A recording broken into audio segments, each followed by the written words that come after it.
Hello, how you guys doing? You guys doing good today? Hi, Abby. Abby, of course, is a Scream Bean, as usual. Big shout out to Bernaskowicz. I can't just... Anyway, they made a weapon tier list for us, for Tier Maker, because during SCP streams yesterday, the camera's a little low, we were looking at some, like, just weird guns and stuff, because there was a fictional gun in the story that was just awful. I bet your farts smell nominal. This is why I love streaming. Just hop on the internet and have someone say the most insane thing I've heard today. And the thing is, it's just today. A little bit later on today, someone will say something worse. Not the most insane thing I've heard. No, but absolutely bizarre that that's how you decided to greet me. But thank you for that. Anyway, thank you for dropping by, Horse Smegma. This is general weapons here. Don't mind the choices. Yeah, there's gonna be, like, I kind of like perused over this, and what? Wow. All right. Okay. So we've got a random collection of weapons, and how should we rate these? Deadliness? How much I would like to use them? You are it is 1 o'clock. You get fed at 5, okay? You don't need anything right now. Mall Ninja tier list? I mean, yeah, you definitely have some Mall Ninja weapons here, namely this, whatever the hell this is. Deadliness plus stupidity. The vibes? I mean, like, look, if we're going off of, like, how Mall Ninja it is, this thing's at the top. If we're going off of how much I'd like to use it, it's near the bottom. If I go off of how effective I think it is, it's near the... This is just a bad weapon. Which ones, if you were in a one-on-one fight, which ones would I want? Okay, that is good.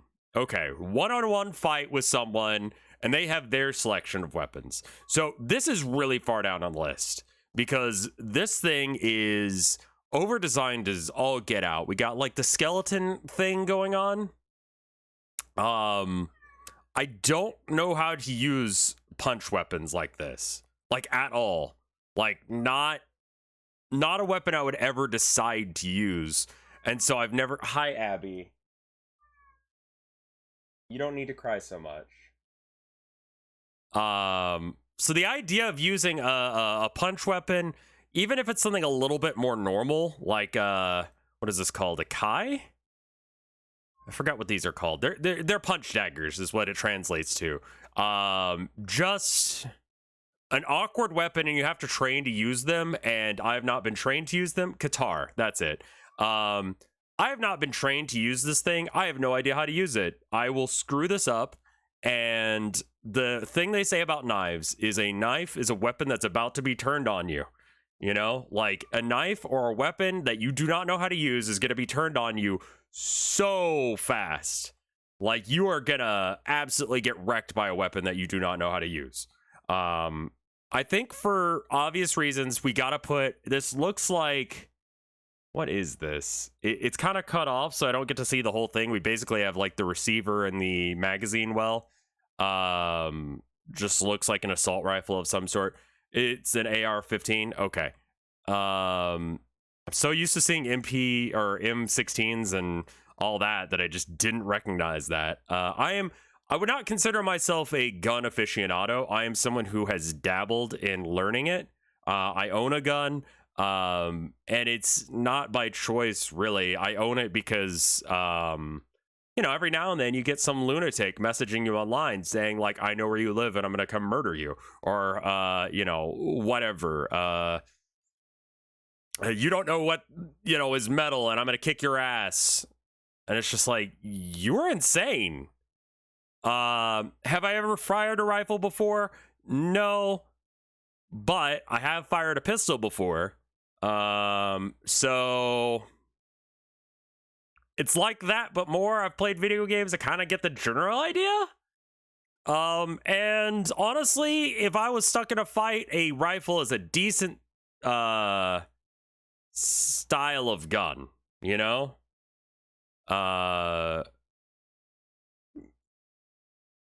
Is I've played video games a good way of like learning how to use a rifle? No. But I would say that the pickup and learn time on a rifle versus the pickup and learn time on a guitar is completely different. I think based on me messing with guns and paintball guns, I played a lot of paintball as a teenager. This seems fine. You know, like I think I could probably get my handle on it much faster than something like a guitar. The time between being deadly and effective with it and learning, like the first time you pick it up versus the time it takes to be deadly with it is very short with a gun. It's why I like, you know, I always bring this up. I did, you know, kendo, which is sword fighting with katanas, and my sensei, my teacher, he told me, like, look, if you're doing this to learn how to, it was in very broken English. His English he'd never quite got a grasp on. You know, if you're learning what the best fighting style is, this is not it. The best fighting style is gun. And he's right. Like, the amount of time that it takes for you to learn how to be effective and deadly with a gun as opposed to effective and deadly with a blade, a knife, a bow, any of these other weapons, completely different. You can pick up and be deadly with a gun almost immediately. You have to figure out where the safety is. You have to figure out how to load it. You have to make sure that it is loaded. You know, if it's got any sort of like anti kid tampering device, you have to like get that off first. But once you get through those hurdles, you're pretty much lethal. You know which end the bullets come out of, and you understand what a bullet does. It's a lot easier to use that than like a knife, because there's a lot of ways of using a knife that are just not effective at all. We've got a baseball bat now. Baseball bat, I think I'm gonna put like mid-tier. Like I said, I did kendo, and I could use a baseball bat like a sword. It would be awkward, but I could probably use it. Like, I could be deadly with a baseball bat, like, fairly quickly. What in the hell is this? It looks like a bat, but the bat is holding something. I always wonder about how much the nails, this is a bat bomb. So we're talking about a bat that's been affixed to a grenade, and then okay, here's the Wikipedia article on it. Experimental World War II weapon developed in the United States. The bomb consists of a bomb-shaped casing over thousands of compartments, each containing hibernating Mexican free-tail bats with a small timed incendiary timed bomb attached. Dropped from a bomber at dawn, the casings would deploy a parachute mid-flight and open for the bats, which would disperse and roost in eaves and attics in a 20 to 40 mile radius. The incendiaries were set on a timer, then would ignite and start fires in inaccessible places in largely wood and paper constructions of the Japanese cities that were the weapon's intended target. What an absolutely insane part of World War II. Was never used, probably because the impracticality of getting... So, okay. The idea is... the time it takes for the incendiary to go off is long enough for the bats to, like, go home for the night. And then they Adams states that the bat is the lowest form of animal life, and until now, reasons for its creation have remained unexplained. He went on to espouse that bats were created by God to await this hour to play its part in the scheme of human free existence. and to frustrate any attempt of those who dare desecrate our way of life. Of Adams, Roosevelt remarked, "This man is not a nut. It sounds like a perfectly wild idea, but it's worth looking into." This is one of those, like, listen, like, read these setbacks and transfer to the U.S. Navy section, okay? Errant bats from the experiment bat bomb set fire to the Carlsbad Army. I mean, how do you test it? How do you make sure it works?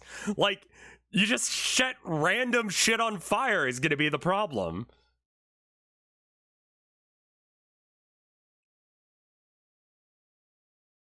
Real life supervillain. Unironically, yes. Like, okay.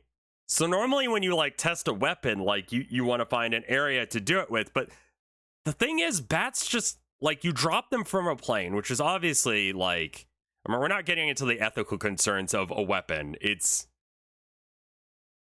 They dropped it on an abandoned village in a desert somewhere that was already empty. Okay. Series of tests to answer various operational questions were conducted. In one incident, the Carlsbad Army Airfield Auxiliary Air Base, which it has the GPS location in New Mexico, was set fire when the armed bats were accidentally released. The bats roosted under a fuel tank and incinerated the test range. So it works. Following the setback, the project was relegated to the Navy and renamed it Project X-Ray. It passed to the Marine Corps that December. The Marine Corps moved operations to Marine Corps Air Station in California. After several experiments and operational adjustments, the definitive test was carried out on a Japanese village, a mock-up of a Japanese city built in a chemical warfare service at Dugway providing ground test site in Utah.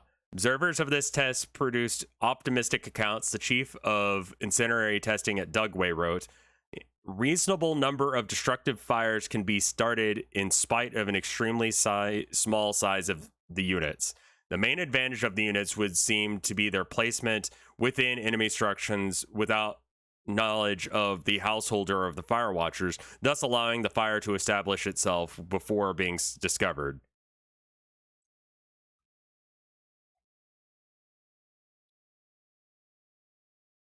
It would work. Also see explosive rat. I mean, probably the same idea. You just put a bomb on a... Yeah. Rat carcasses were filled with... Oh, okay. So it's already a dead rat. You just fill it with explosives. I see. And... Soviets also tried to turn dogs into suicide bombers in order to destroy German tanks. They trained them to run underneath the tanks when commanded to, and then attach mines to them in the field. It failed miserably because they trained the dogs with their own tanks and not German ones, which went about as well as you would expect. Yeah, so they ran under their own. I mean, yeah, using animals as bombs sucks. You're an asshole for doing this, but this is war, and all of these things are being used to kill people. Yeah.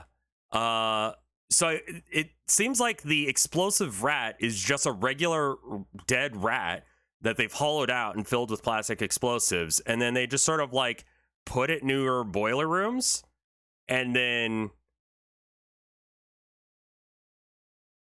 explosive rats never saw use as the first shipment was intercepted by the Germans. However, the resulting search for more booby-trapped rats consumed enough German resources for the SOE to conclude the operation was a success. I mean, honestly, yeah, if you find out that the enemy side is putting bombs in rats, like, you gotta check every fucking rat that you see from there on out. That's so much time and resources dedicated to just... You have to open every single rat carefully. Like, yeah. You don't even have to do anything after they catch it. That was actually probably better.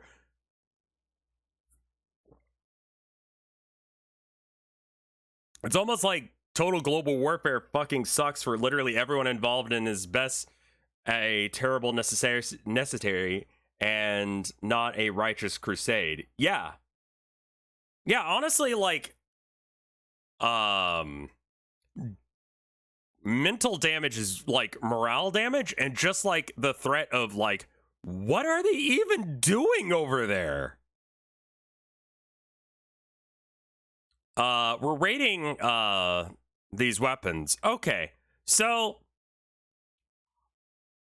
it seems like this weapon is just bad in general. It seems like this weapon would be ineffective to a extreme degree. The bat thing, getting back to that. I'm gonna say this is bad. The guy who made it was batty. Good pun. Absolutely awful weapon. I have a feeling that like you're more likely to cause like random collateral damage to yourself than anyone else. It seems so bizarre to use.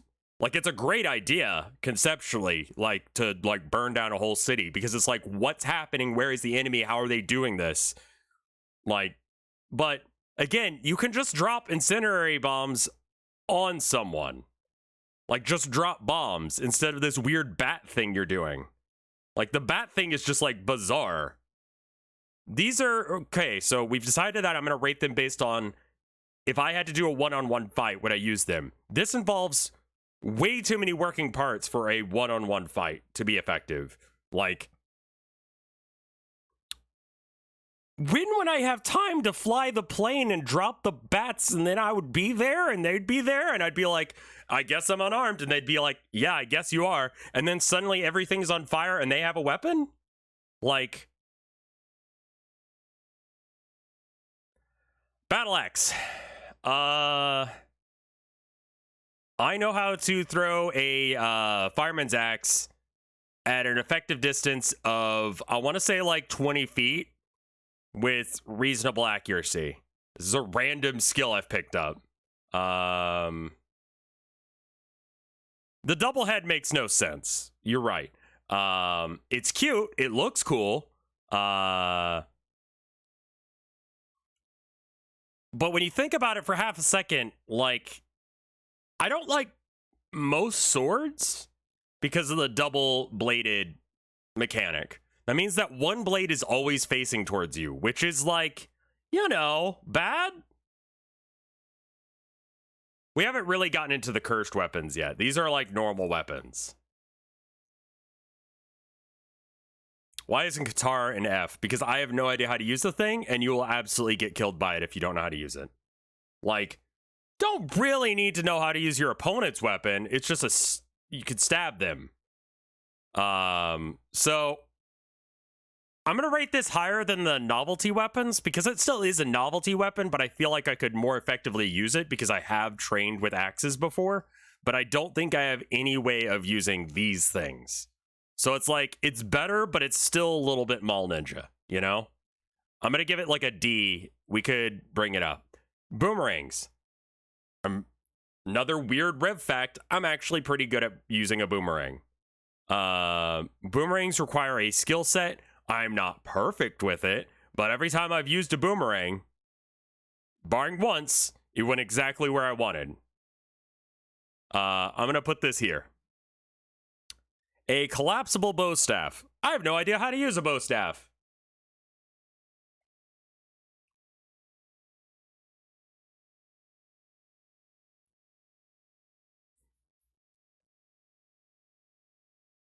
You can bonk people with it.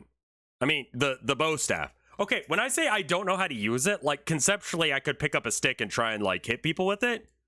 But, like, when you use a weapon, it's not just picking anything outside of a gun. And guns to some degree. Like, there's a lot of stupid ways to hold a gun that aren't just, like, sideways. I've got a squirt bottle here I'll have to do because I don't have my gun near me. I don't need it right now. But suffice to say, like, you've got your gun. Like, you want to, you know, hold it in ways that aren't like this. You want to actually hold it with both hands. Like, you don't have to do it with a squirt bottle, but like, you know, there are stupid ways to hold a gun, but you can still be effective with them. So guns are pretty much always going to get a better rating from me than weapons that I don't know how to use. Now, that being said, how do you swing this thing in an effective way to actually do damage? Hold it upside down like this, like Coyote from Killer 7. Yeah, I mean, that's a thing you could do. There's about 5 different reasons. Guns on stream are a Twitch no-no. I mean, that's... I've got a squirt bottle. Think Soul Calibur. Okay. You know how I said, like, video games are not a good way of... Or video games are a good way to learn how to use a gun? Insofar as, like, you know which end to point at something, but, like, they're still not super accurate. A lot of video game guns skip over massive elements of gun stuff. Very few games get guns right. I would say out of the games that I played, Insurgency probably does the best. It does make some random concessions to gameplay. But, like, you know, stuff like, here, hold up.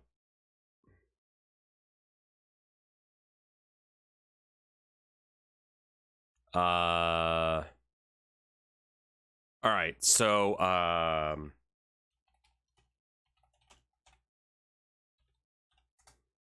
there's random details with guns that are, wrong in video games.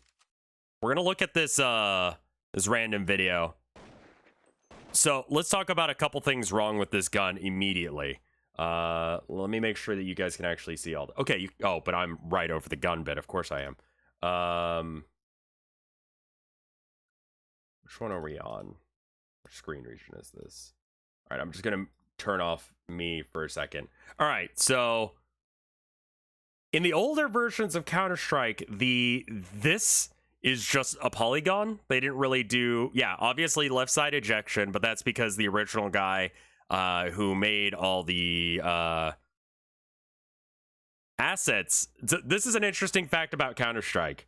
The reason that the guns are always backwards is because they're actually modeled as left-handed, and most players use the default setting of being right-handed. And when they decided to do that, it was because the guy who made the models was left-handed and made all of the guys hold the guns left-handed. So the ejection port, when they flip it, they just mirror it. They don't actually remodel it so that way the gun is on the right, or the ejection port's on the right side. It's just reversed because they didn't put any time into... They could have flipped the asset, yes, but that would have required a lot more work. So the entire reason why this gun is wrong on that front is because it was modeled as a left-handed gun. And if you reverse this image, if you mirror this image, it looks right.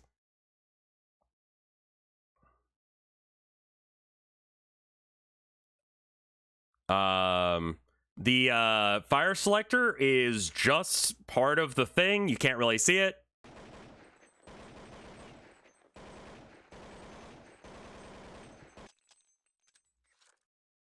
And that's the worst part of it. Did you catch it?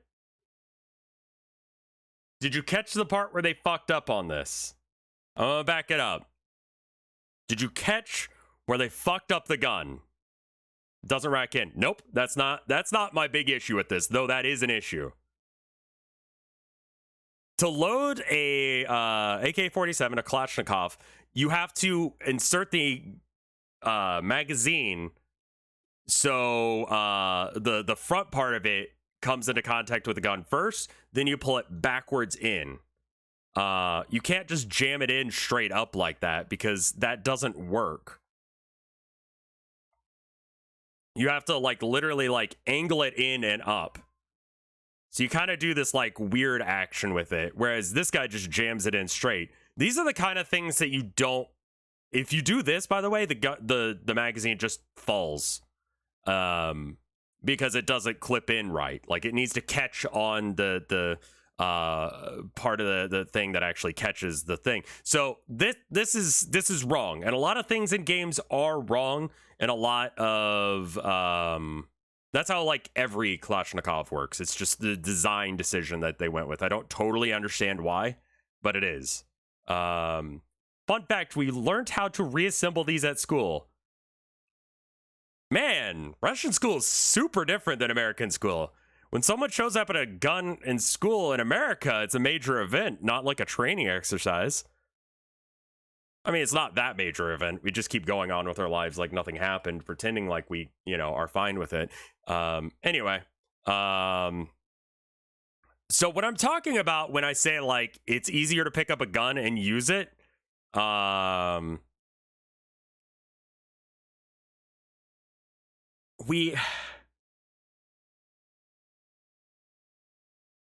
you can still be lethal and stupid and not quite understand how to use it. Do I understand all the bells and whistles on this thing? I couldn't even identify the gun as soon as I saw it. Like, I'll be real with you. But I bet you I could figure it out pretty fast. With a bow staff, like, it takes forever.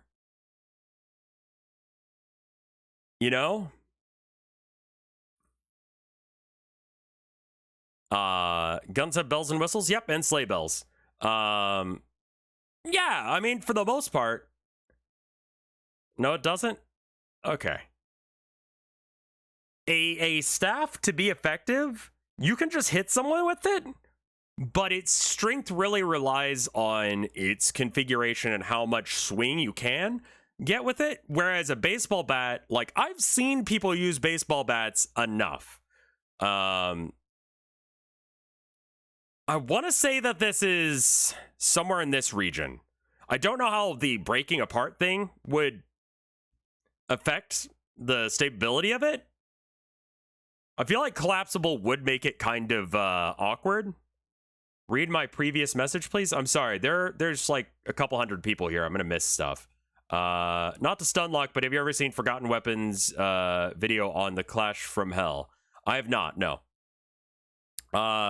This is very Mall Ninja, that it's collapsible. I don't know what they're doing. Bows. Bows require a certain level of upper body strength that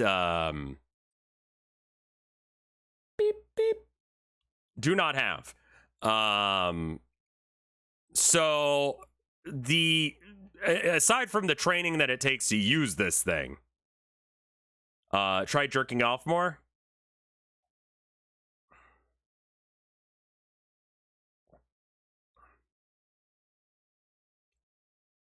It takes some work. This is also an old school design. It's a recurve, right? But it doesn't have any of the fancy new bells and whistles that modern bows have. There's a lot of weird things with modern bows. Hunting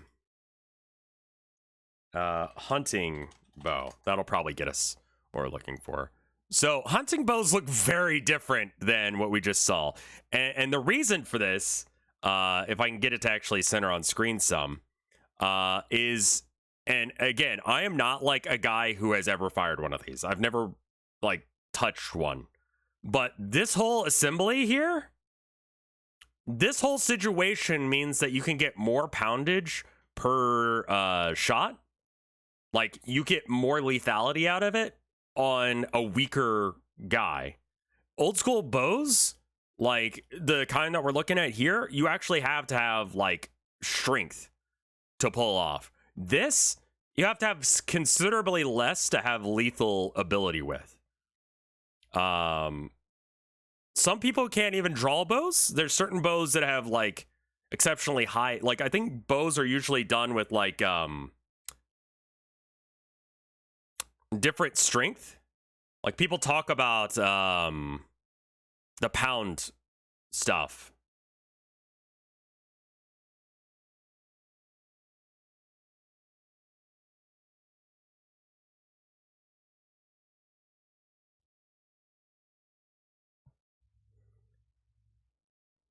look at it English. Okay, so what I'm trying to say is I've never shot a bow. Okay, no. As a kid, I had a knockoff Nerf bow that broke and it repaired with tape. Draw weight is measured in pounds. 70 is on the low end for a lethal longbow, for example. Sure. A lot of archery is muscle training. I do not have any training whatsoever. I've got the AK link for later. Okay, we can watch that. I've not used one. I do not trust myself to use one. You're saying it's super duper easy. That's totally fine. Yeah, make sure you get permission before you link it, because that way I can actually, I have to type a command to let you use it. This is a lot of words to say I'm too weak to use a bow. It's not only that, but also like, there's a bit of a balancing act to use a bow, you know? With 2 fingers, you put the thing on, and then you gotta like hold it steady while you draw. It's 3 fingers. This is what I'm talking about. I have no idea how to use this fucking thing, and you're asking me to use it? Like, that's why it's an F tier. I don't know what the fuck this thing is. What? Chat's like, bows are easy, and I'm like,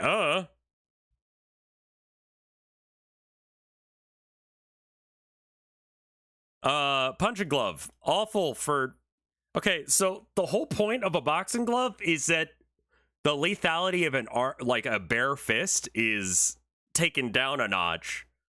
So you don't kill the person. It reduces the injury on yourself and the person you're hitting. Which is not ideal for a weapon that I assume the purpose is to kill, like you say 1v1 combat. The padding is more for your benefit. I don't think I would choose to use a boxing glove. You know? They do keep your fist properly curled. That's a thing. A lot of people, this actually is a really good example in this image here. A lot of people, when they try and do a fist, they do this. This is a good way to break your thumb. Do not do this. This way is the way to do it. Because if you do this, when your knuckles make contact with something, your thumb gets pushed down, right? You do this with all your body strength, your knuckle goes that way. Your thumb goes this way more than I can flex it. That's bad for you. Don't do that. Chat is over there, by the way. Like, over there. So that's what I'm looking at. That's one of the first things they teach you when you start, like, any sort of, like, learning how to punch shit. So, yeah.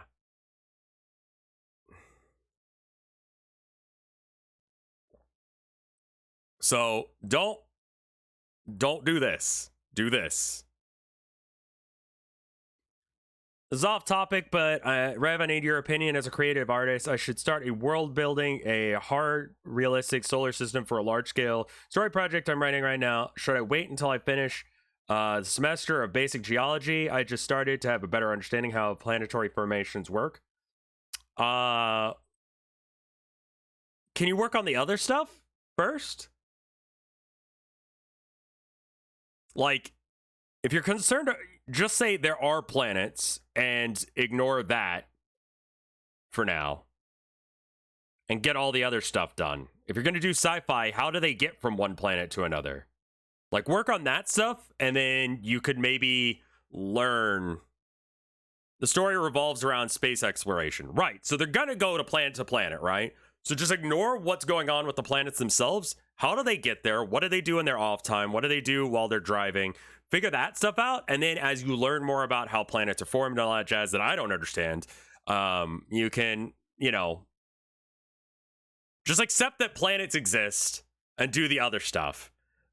Generally speaking, most people don't know shit about anything. They know shit about very specific things, you know?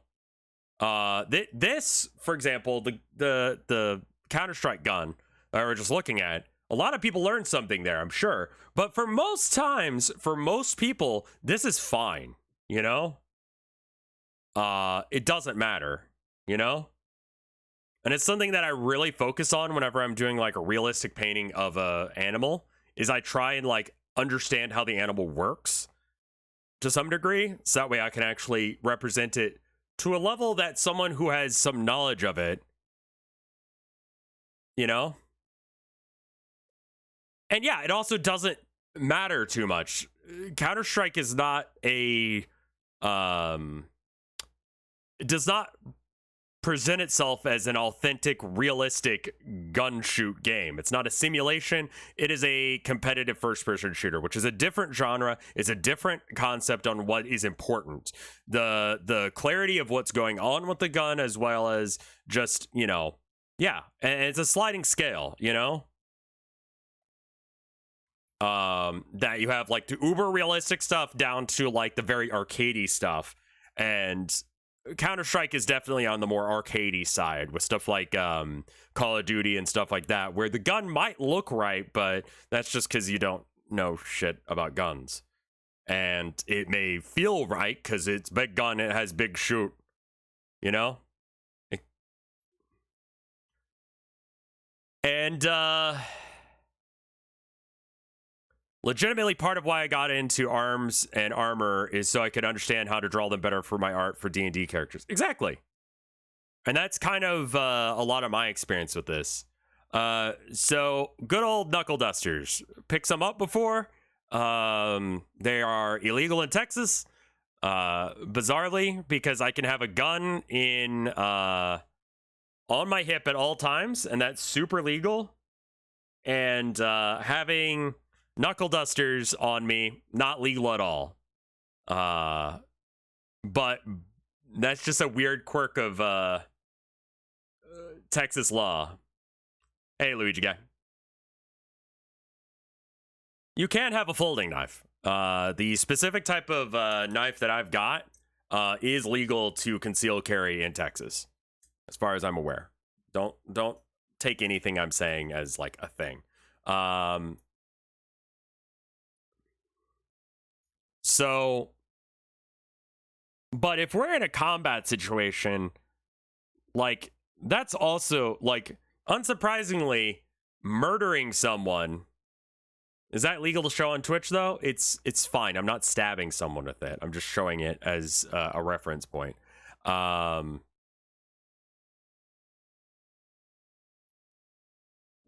If brass knuckles are illegal in Texas, is this?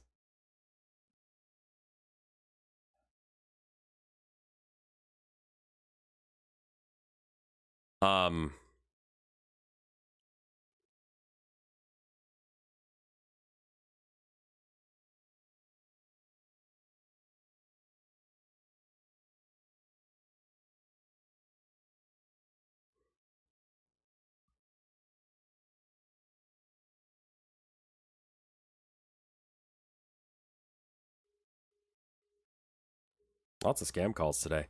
What the fuck are you doing? Like, legitimately, what the fuck are you doing with this thing? I don't understand. The knuckle part is part of the...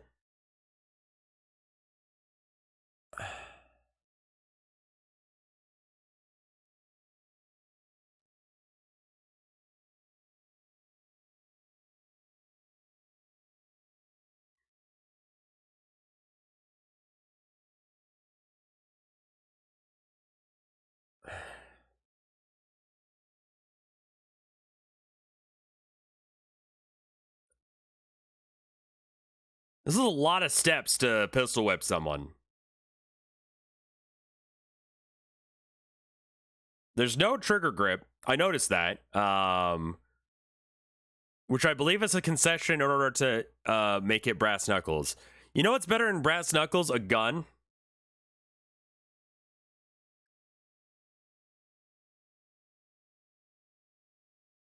Like, since when have you had such a yummy sounding mic? I always have. My throat's a little raw today, so I'm hitting a lot more baritones. So if you mix them together, you get something better, right? No, you fucked the integrity of this gun by doing whatever the fuck this is. There's no barrel. I legitimately don't understand how this thing would get a bullet in the right direction. I mean, like, there is a barrel, technically. Why was this made?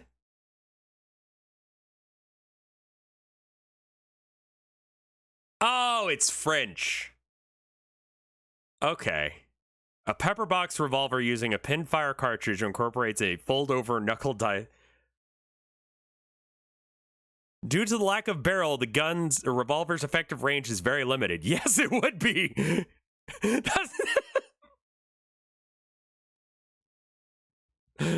This is 1800s tactical. Yes, it is. I would be curious to see what range you could get on this thing. Weapon cannot be aimed accurately because the lack of a front and rear sights and very short barrel. Despite the limited potential, the revolver was extremely effective at close range. The cartridge cylinder must be removed when refilled and replaced. I mean, that's like the only part of this that I get why you would do that. There's so much work that went into designing this thing.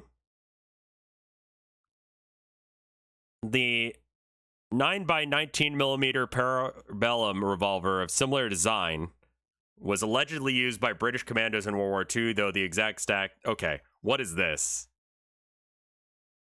Oh, you're talking about the bullet. I mean...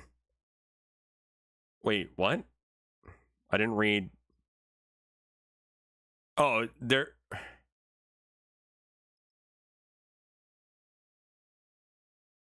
That's rad as shit. Oh, it's dumb. Oh, wow. Look at how you get to shoot yourself in the hand. It's so many extra steps to get to that point.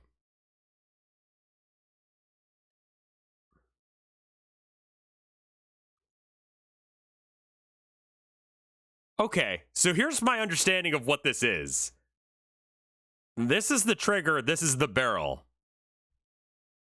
So you do this, and really hope that you don't do this. Oh, no. Oh, so you punch someone. Oh, this is the back of the hand. This is the gun version of a guitar.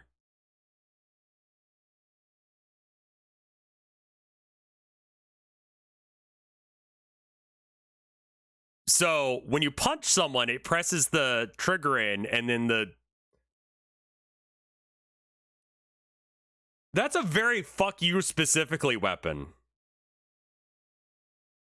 Are you getting hurt when using this? I would be scared to use it.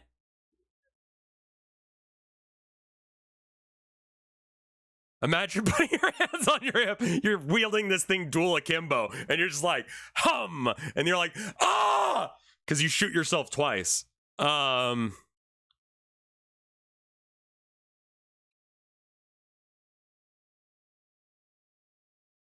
Why? I mean, I guess. Anyway, back to the knuckle duster. I haven't been trained on how to use one. I know how to punch someone reasonably well. I could figure it out. I mean, like, you put your fingers through these bits, your thumb goes somewhere. I would assume you would just do this, but you would have that in your hands. I feel like I could figure it out.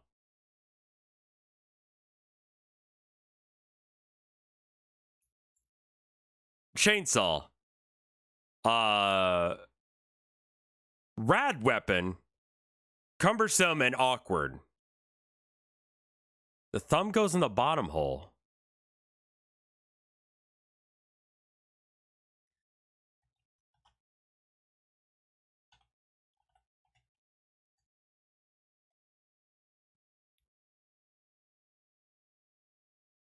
The Mall Ninja knife combo. Just fucking decide if you want a knife or a brass knuckles or a gun. Okay.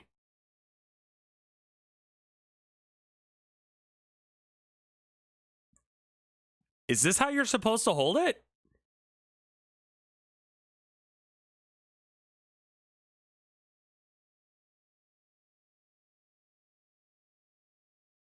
I mean, that's about what I guessed. looks fine. Your thumb actually goes up over your fingers like a normal balled up fist. Yeah, see, that's how I would try and use it, and that seems like it works fine. Okay, sure.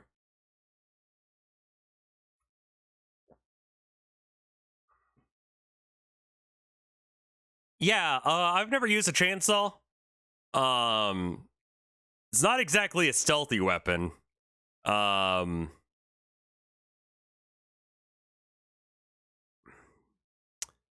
feel like I could use it to some effect. I think I could throw it up and see and be fine.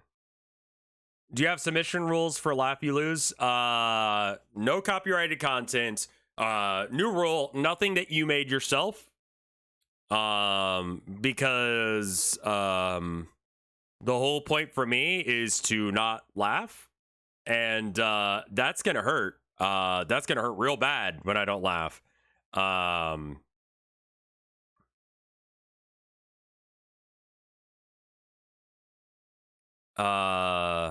Let's see what else.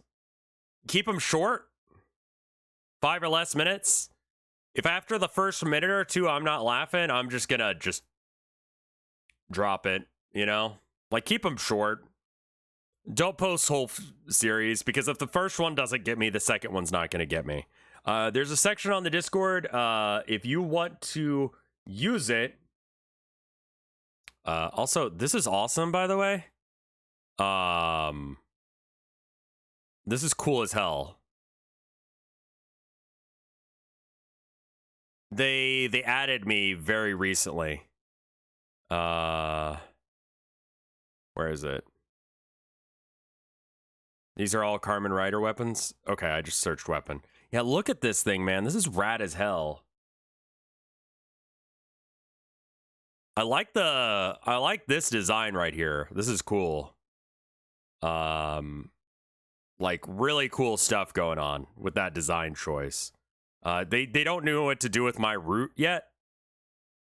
Because I guess they don't watch enough of me, but there it is. I've been thinking about doing a redesign recently, and I haven't quite figured out what I want. I think I want to have like abandoned cathedral vibes. Like that kind of thing.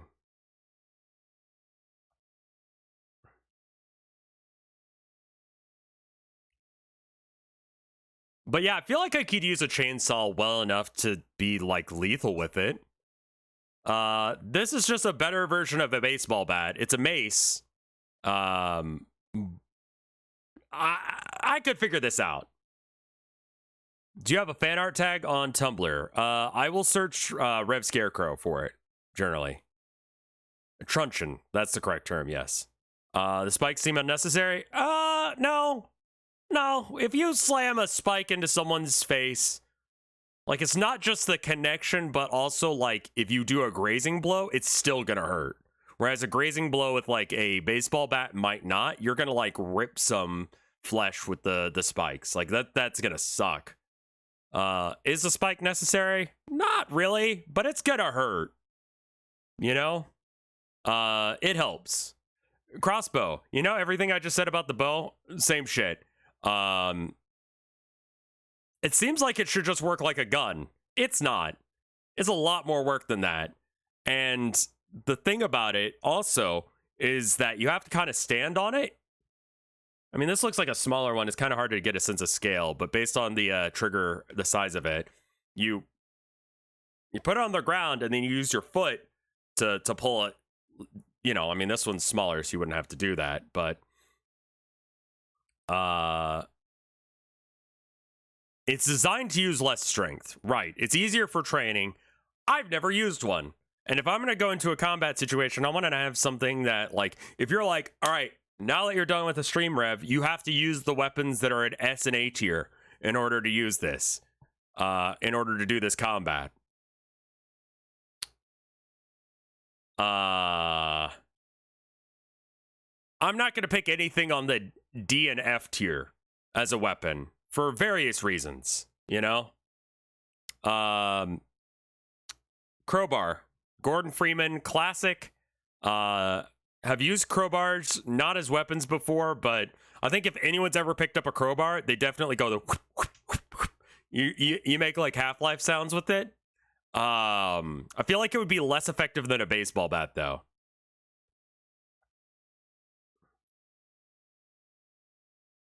Basic classic crossbows are simple as crap. They're literally invented to require less to no training. Exactly.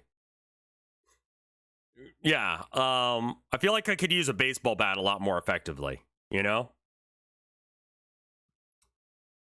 Sword. Knife? Dirk? I don't really know what's going on with this one. I don't know how long this one's supposed to be. This is just a dagger? Okay. Meme answer. What the fuck is this, man? I mean, it's got the bloodletting groove. It looks a bit like it might be Renaissance Festival Mall Ninja shit, just because of how blunt the blade looks. But, I mean, you could... Exploding rat. This is the exploding rat? Rat bomb. The Fuller. Sure. That's another name for the same thing. Blood grooves are a fallacy. I am historian. Okay. I mean, you don't particularly need them. Fullers are for weight purposes, not for blood. To save metal and weight. Okay. Neat. I was gonna say, like, how much extra love do you really, like, once you've stabbed someone all the way up to the point where it's starting to get involved, like, you're fine.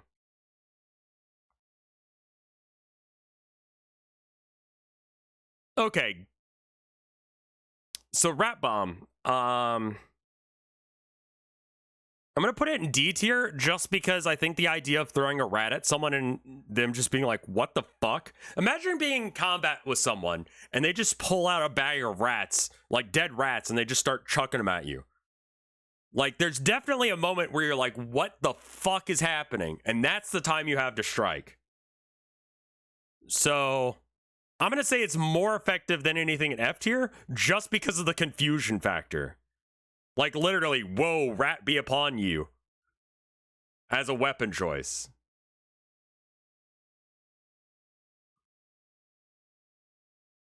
They used them in World War II. Right, we talked about that with the boilers and stuff. With the plastic explosives. I would assume that in order for it to work for me to any effectiveness, is it's more effective than the bat bombs. Sure. I mean, it's just a bomb in a rat casing at the end of the day. So, sure. Fists, I'm going to put above boxing glove and below brass knuckles. Because, you know, this makes it hurt less for everyone involved. This hurts reasonably, and this hurts more. They all use the same mechanic. The guitar, I have no idea how to use. I mean, I get the idea is that you just push, that you punch, and then the blade goes towards them. But sometimes you got to do like backhands and shit, and like you want to do uppercuts and other swings. This thing does not do that well, you know? A fist is not my first choice of weapon. You want to talk about another weapon that's not a good choice of a weapon? A mace. Do you know how to use a mace? No. Do you want to know how like a flail? Do you want to fuck yourself up real fast? You start swinging this thing, you don't know what you're doing, bam, you're dead. Because you just slapped yourself in the fucking head with that shit. Let me put it to you this way. Take a string, attach it to a stick, and the idea of the flail, where you can like whip it so that way it kind of like hooks the chain over their shield and hits them, is nice. Like, that's cool. Like, you can get, like, edge hits, corner hits. You can get some really bizarre angles on your swings. But I would not be able to use it. Like,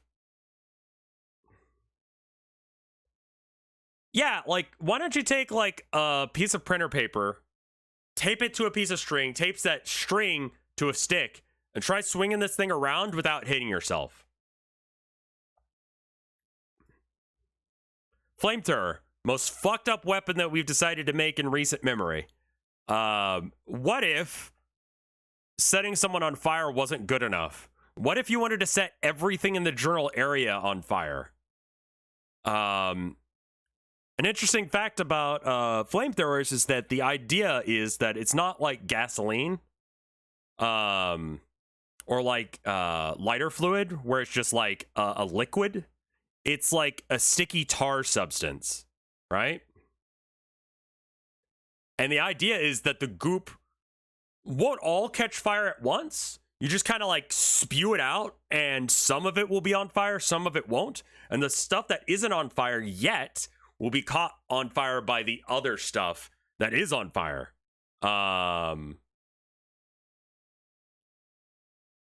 So not only does it set you on fire, but also you'll be on fire later as well.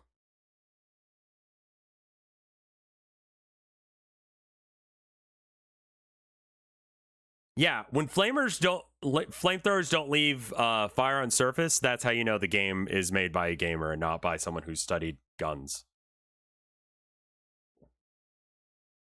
But I was gonna say, yeah, got distracted by the Friday Night Funking. Yeah, I don't know why hashtag breeding difficulty is trending for me. I clicked on it the other day and it's awful. It's one of those like meme things where it's like, answer these questions and it'll tell you how like breedable you are.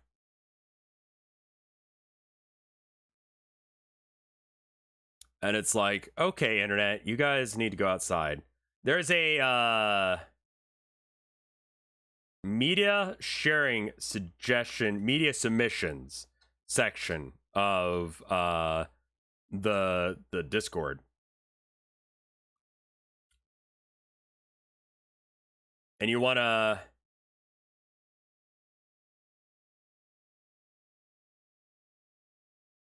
make sure that you post it in here. So, flamethrower, I mean, much like the bat bomb, it's kind of fucked up, but it's a lot more effective. Could I use it without killing myself? Probably not.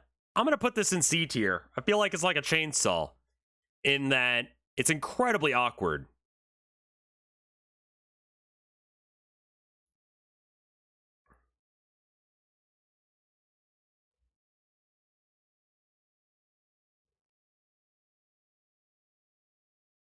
Luigi Guy is doing maintenance on the channel. Thank you, Luigi Guy. Grenade. How far can I throw something? And is it far enough to not have me die? I mean, I understand how to use a grenade. Pretty straightforward device, you know? Throw from cover. I mean, I guess if rat bombs are effective, then your grenade should be effective. I'm gonna put it in the same tier as rat bomb.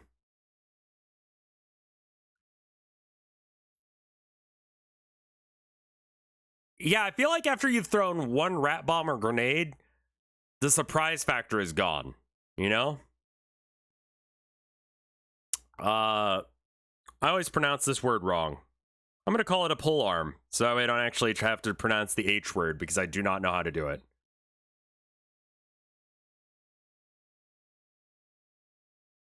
Grenades are just vegan rat bombs. Halberd. I used to pronounce it halberd, of which my friends would make fun of me to no end. So anyway, this Alberta here, I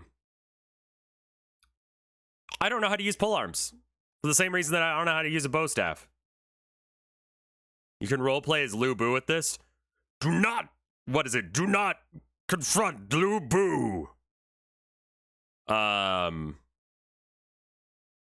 don't know how to use it, and I'm gonna put it in this tier because I could probably at least poke. Do not pursue Lu Bu. It's do not pursue. You're right.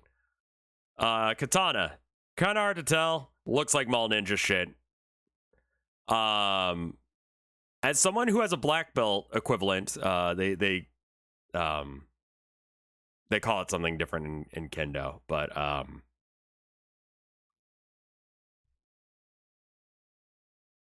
I could effectively use a sword, even if it is a bit mall ninja, as long as it's sharp enough. Would I choose it as my weapon? Probably not. But I would do it. Japanese swords use a lot of dexterity and control. It's a really weird weapon.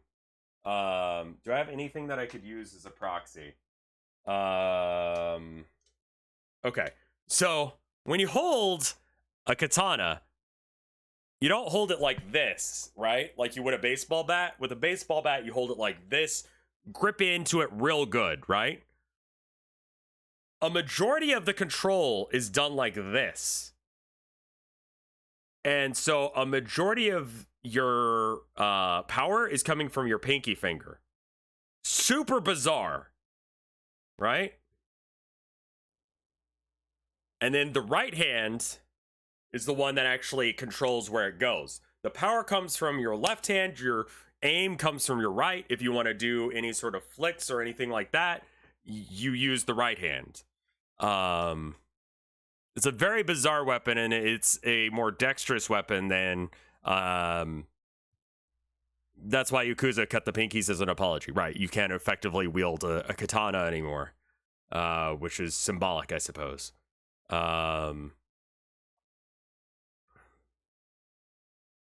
Minus points for looking like an absolute dork. I could use it as an effective weapon, but it's not as good as a gun. I think I'm going to bring the dirk dagger thing down as well. Again, kitchen knife. Who doesn't pick up a kitchen knife and go whew, whew, whew, whew, whew, with it? And you go whew, and it makes that like cut sound through the air. I love that.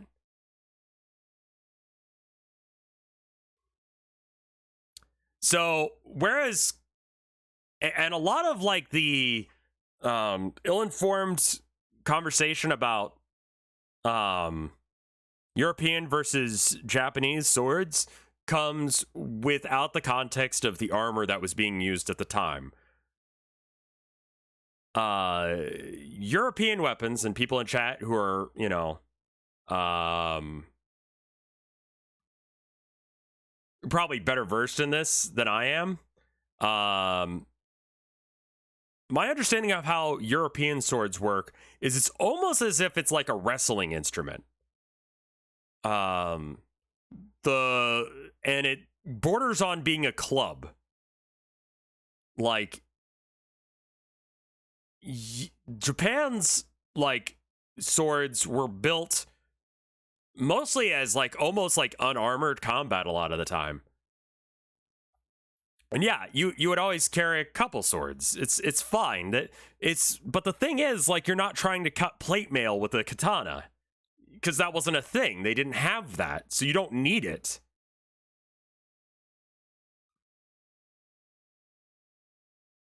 You know?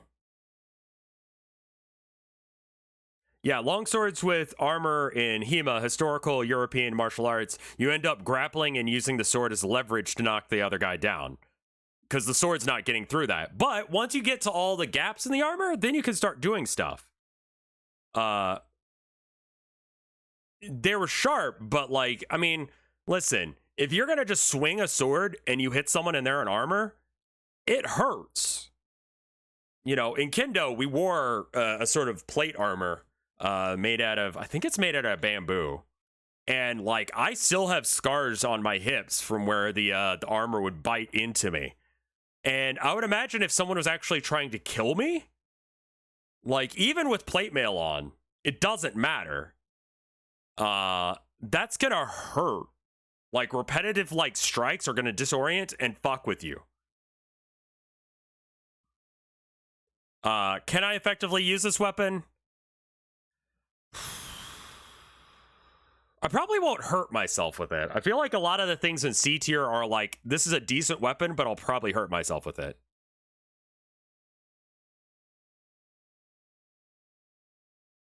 Landmines. No idea how to use them. And it's going to be a 50-50 on whether or not I figure out how to use it or kill myself with it. We're going to put it in C tier. Molotovs. Anarchist weapon of choice. Small, effective, easy to make. Just some gasoline in a breakable bottle with gasoline soaked rag. You light it, you throw it. It burns shit. It burns shit good. It won't burn the whole place down, but it starts the fire. It's great. As a like 1v1 weapon, I would say it's not particularly great though.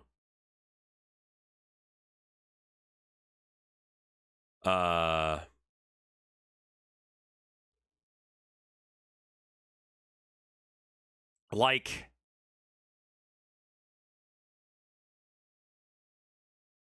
effectively lighting, throwing, and using a Molotov in hand-to-hand combat is not a great decision.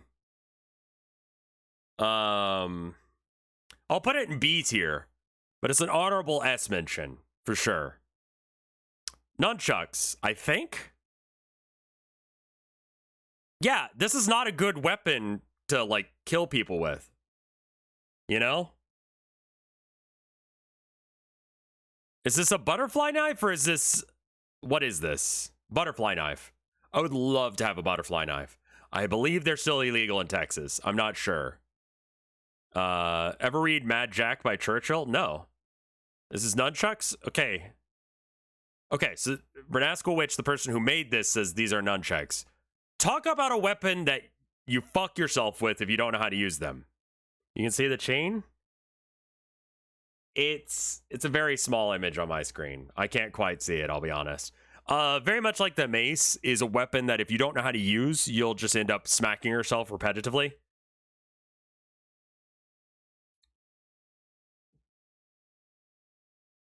Fun fact, during the Soviet invasion of Finland, the big alcohol producing companies bottled Molotovs. That's hilarious. Desperate times and all that.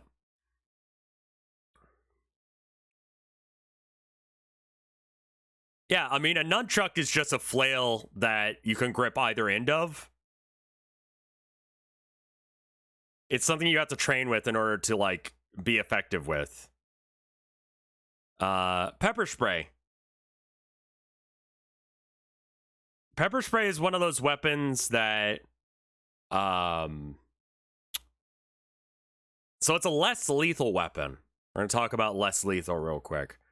Less lethal means probably won't kill someone. Not non-lethal. There are no non-lethal weapons. Because in order to be a weapon, it has to be debilitating and potentially lethal, right? That's the whole point of a weapon, right? Anyone who thinks that pepper spray is not a big deal has never been near pepper spray. Like, I remember during the Occupy protests, I saw Fox News saying, like, oh, it's just like, you know, a spiced up version of, like, what I'd put on my chips. Like, I don't know why they're complaining. I mean, surprise, surprise. No, I would love to just spray some mace on some chips and be like, eat it, asshole. The amount of mental damage pepper spray does to you cannot be...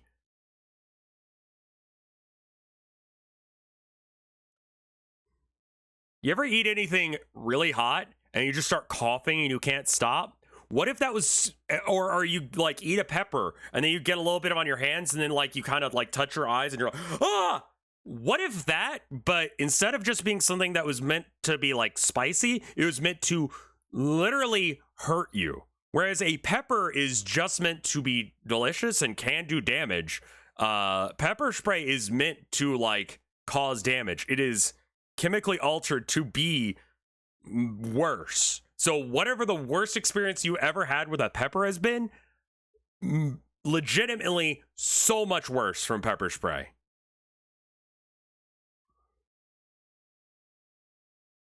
When I say less lethal and I make that distinction, the other thing that's important is that the mace or pepper spray, I'm not sure which this one is,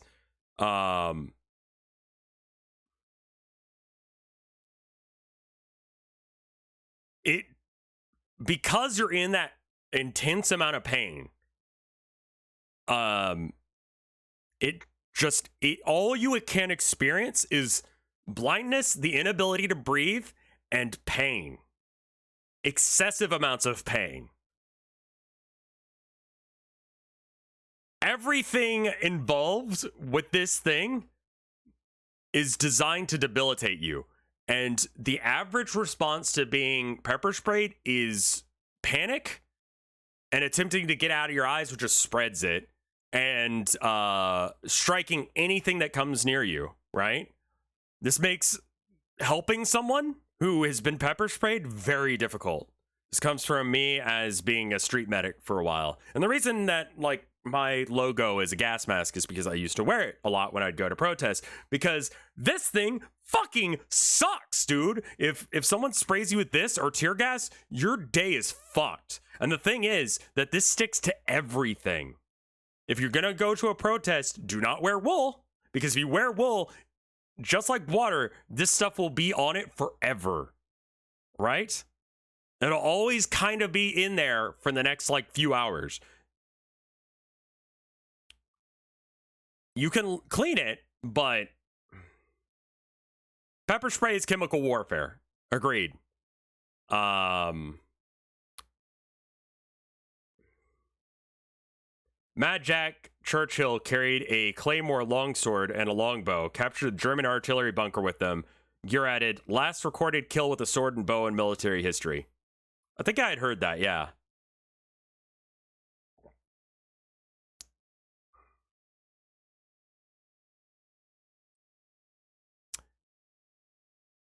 A requirement of military training, Buck in chat, Buck the Star in chat has brought it up. At least in American, it almost feels like a hazing ritual. And whether or not it is or is not is... But the idea is that you get put in a room that's filled with tear gas, and you have to understand how much it sucks, so you understand to put your fucking mask on right. Because if you don't...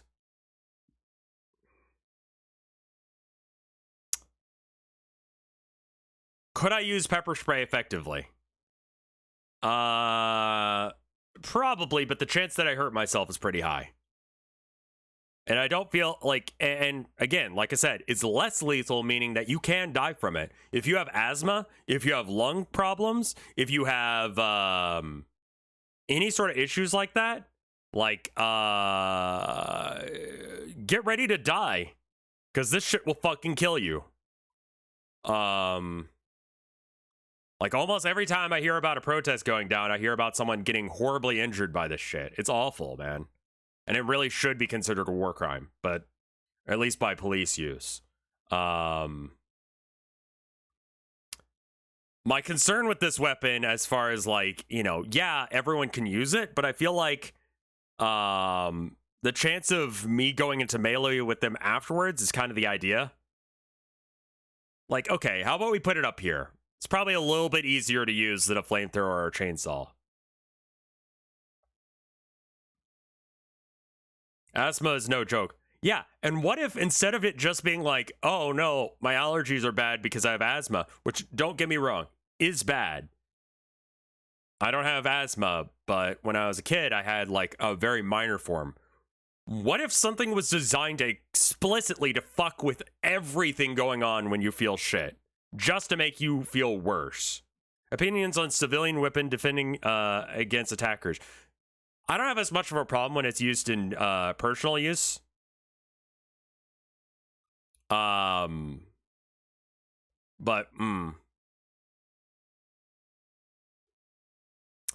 Pistol. We got two different pistols upcoming, so let's kind of talk about them both.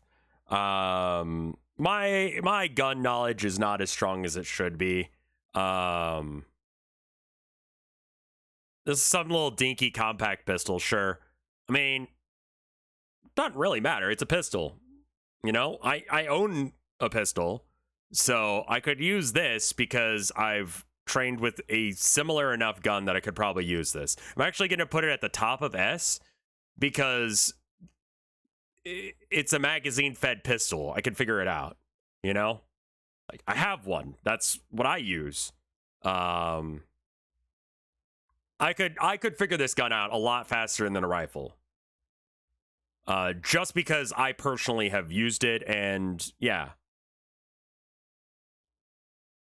That looks like a gyrojet. Assuming it's not like some stupid version of a gun. And then we got I'm going to skip this sword, the epee, for a second. We're going to talk about a revolver.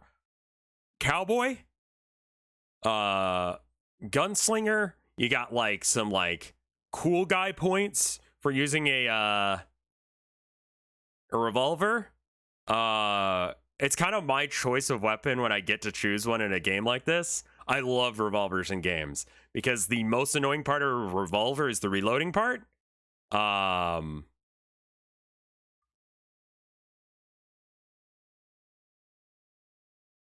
6 shots is more than enough to kill anything that moves.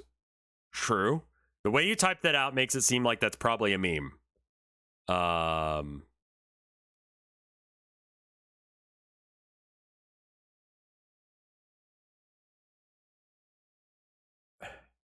This is a gyrojet, so it's got a thruster on the... Okay, so... It's a weird gun. I'll still put it up there. I'm sure it works. Metal Gear Solid meme. Okay. Revolver is still an effective weapon. I don't know if I'd understand how to effectively use it. My times handling revolvers have almost always been with... I think this is a Smith & Wesson, but my gun knowledge is not good. Have always been with the style of cylinder where it pops out. And then you put it back in.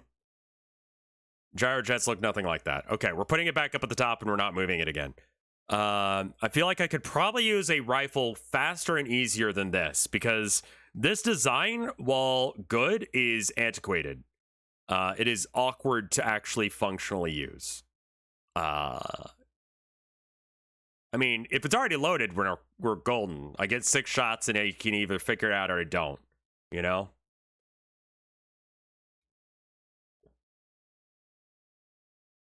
Yeah, I mean, a single action revolver is still a great gun. Don't get me wrong. They're solid. I mean, like, you can put a lot of power in a gun that size. Yeah, single action, you have to cock it every time. So I did do fencing for a bit, but I found it kind of lame. And namely because it didn't feel like sword fighting. It felt like pokey time with sticks. So my training in using pretty much any style of fencing sword is very limited, but I have some. So I feel like I should put it above Molotov in the very least.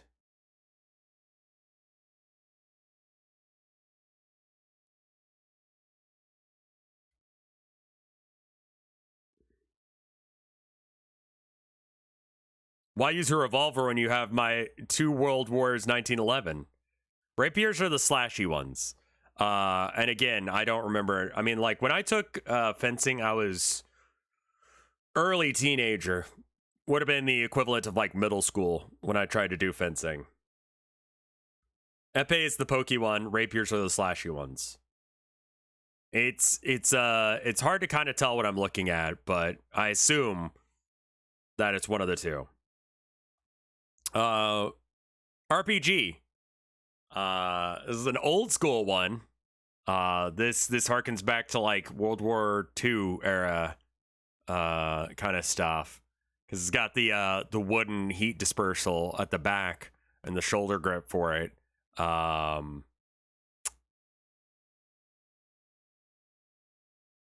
This thing will, I mean, it'll fuck you up. Do I know how to use it? Probably not. I've seen them in video games, and that's about it.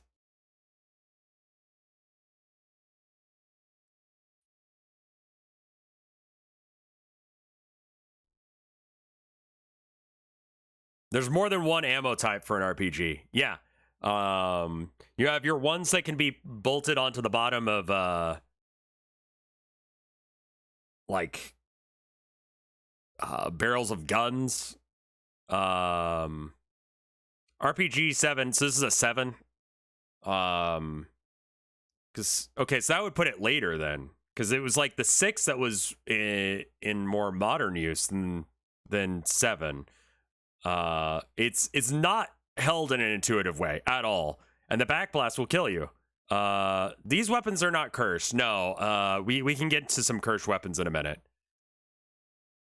I'm gonna put this in the, like, I could probably kill myself with that just as easily as someone else tier. Man, I love Teenage Mutant Ninja Turtles growing up, but the Sai is just a weird weapon.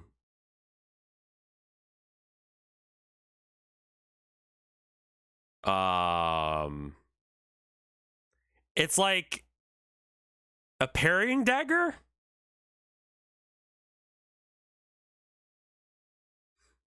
I mean, I guess these are just like, I might be able to effectively use this. I might kill myself. Yeah, you don't really stab someone with Sai. You're more like, Sais are defensive offhand parrying daggers that also stab. Right, yeah, the idea is that you've got these little, like, prongy bits that catch the blade when you turn it a bit. No idea how to fucking use this thing effectively. I'll put it down here. God, that feels wrong to have fists that low. I'm gonna put...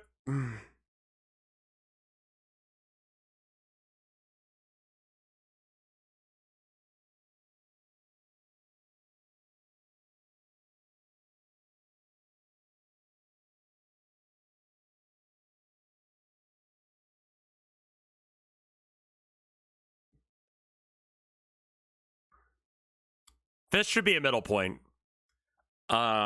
This looks like a video game scythe. In fact, it looks like a toy scythe. Let's pretend it's real for a minute, because a toy one would be ineffectual as a weapon. A scythe is literal farming equipment. Yeah, here's something interesting about the Grim Reaper style of scythe. It doesn't have the handles.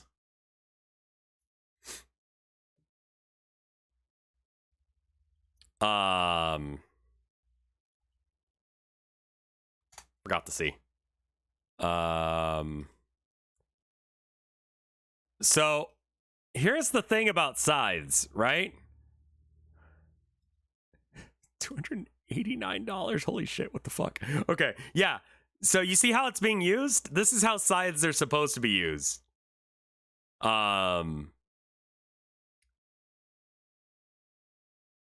Like, the idea is it basically does what a lawnmower does. War scythes were used to pierce armor. Okay. And the idea is that it kind of, the blade is actually like at a weird angle from the handle, so that way it goes along the ground and you can cut stuff with it. And you can do big old wide swings with them, and you got these handles here so you can get the swing. I will Google the war scythe. I just want to finish talking about this thing. Okay, so war scythe.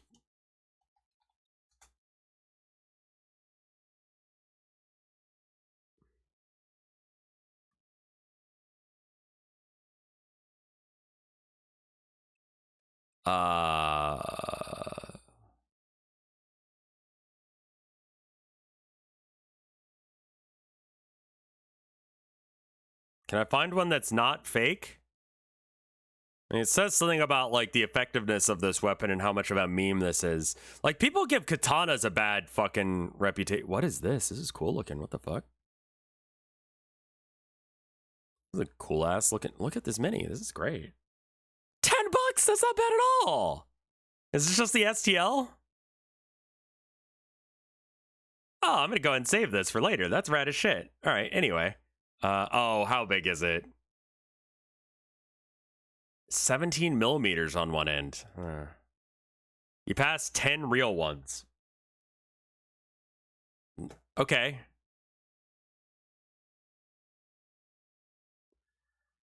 Fucking why, man? Okay, anyway. The ones at the top. This is not...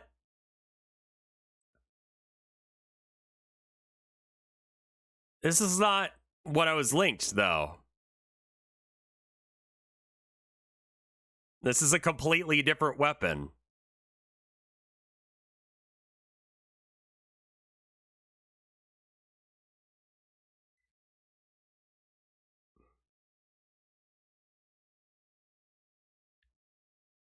Like,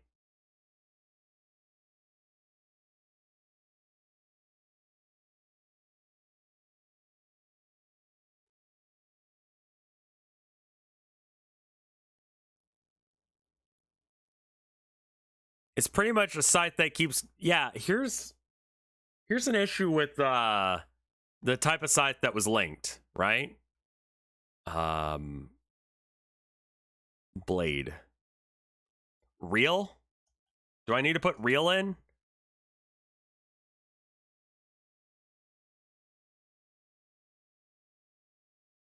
I mean, last ditch effort. You're in a situation where you're out in the fields, you're harvesting some grain or some shit, and you get your war side. You could use this. It feels like the blade's going in entirely the wrong direction for being used effectively. These make a lot more sense. But if you look through here, this is not... The weapon that was linked is not shown. This is a fantasy weapon. This is everything that people say about katanas is much worse. Shotgun. Literally a gun made that is incredibly simple to use and yet still has difficulties. Never used one, could probably figure it out. Probably can figure it out faster than a revolver. You know? I'll put it in S tier. Harvest scythe, that kind of scythe, it doesn't have the grip handles. It doesn't have the angle that we're talking about on this. This makes a hell of a lot of sense to me.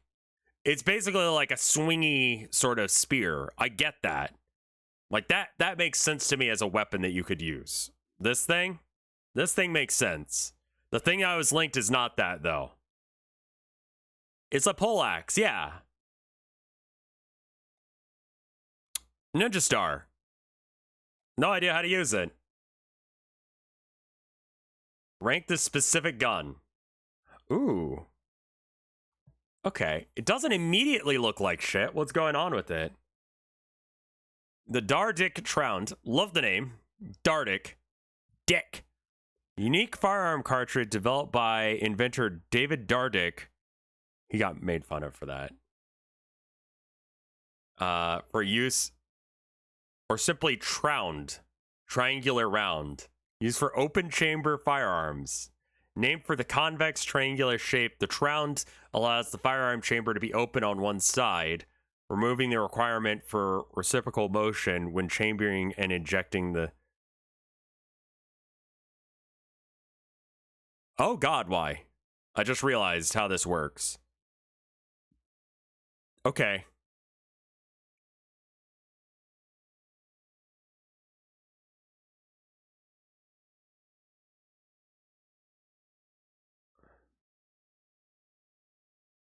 Yeah. Open chamber gun is a bad series of words.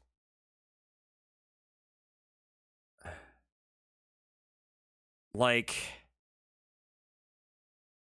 it's a mag-fed revolver? It feels like there's also a rifle. Of course there's a rifle attachment.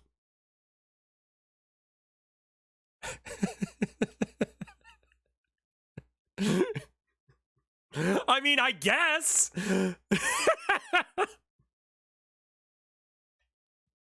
You could. Sure. Why not?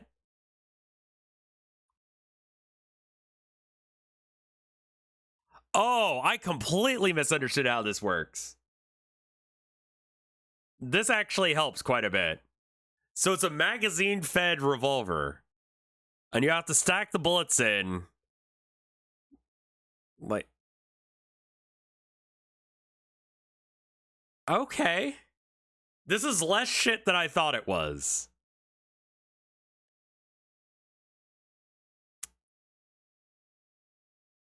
Okay.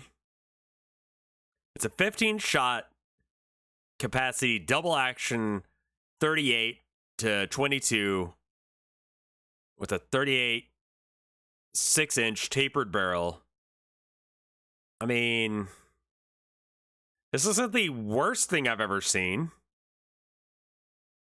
I feel like this is innovation for no real good reason, and also requires a proprietary style round that would be very difficult to source.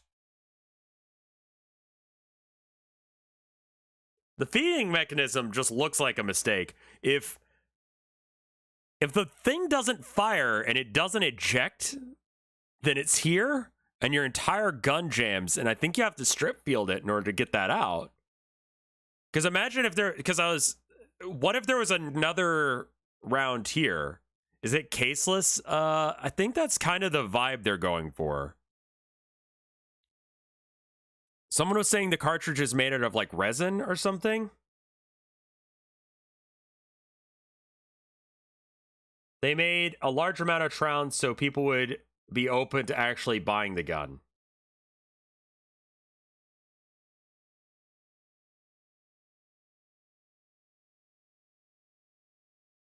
Okay, so the plastic bit is essentially a thing you put around a regular bullet? What is the benefit of having a revolver?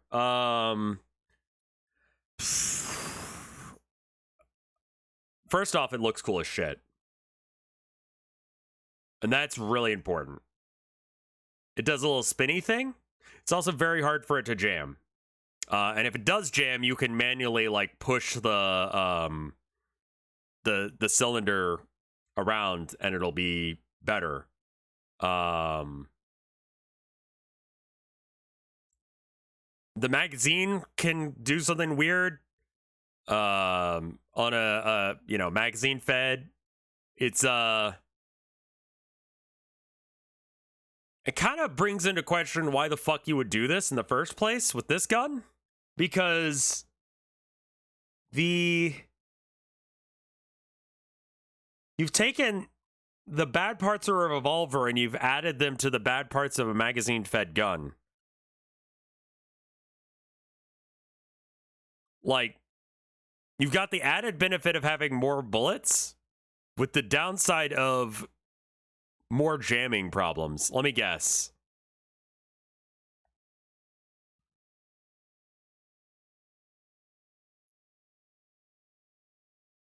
Same as a double action revolver with a long trigger pull, serving to rotate the cylinder, cock, and release the hammer. Since commercial rounds had the same exterior dimensions, the same firearm action would by using the different barrel chambers or any of the calibers of the rounds were chambered in.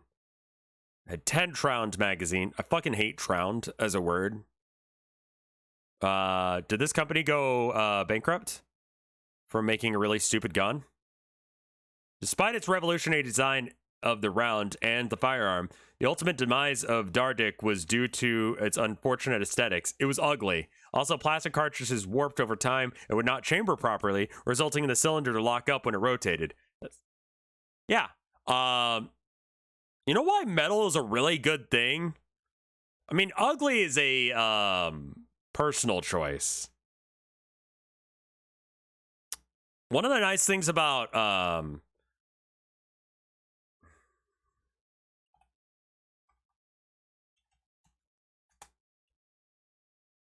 that's not really what I mean, but okay. All right. So let's talk about bullets for half a second. So you put explodey bits in here. You got a pin on the end. You can see it in this image. You got a hole where the pin strikes, and that makes the explodey bit go boom, and that makes the bullet pit, the actual part that comes out, go. And that is a lot of heat and a lot of explosive action going on in the casing itself, right? The cool thing about cases, which was pretty much an accident, was that originally it was done just as a way to have water resistant gunpowder easily accessible and immediately put into a gun. You don't have to like put the ball in, you don't have to put the gunpowder in and then the paper and the ball, and you don't have to do the yeah, you have to do with like old muskets and shit. Like you just have a bullet ready to go in like piles. It's like a lot easier to use, right? That's a cool thing about it. And I think that's originally why they did it. But another thing that casings do, which is really neat, is it acts as a dispersal object, right? So on a lot of guns, outside of like revolvers and a couple other weird ones, the brass takes the heat into it, and then the case comes out of the gun. So it's like heat is created and then removed from the gun when the casing is ejected. So, like, you have less of a chance of overheating the gun. Plastic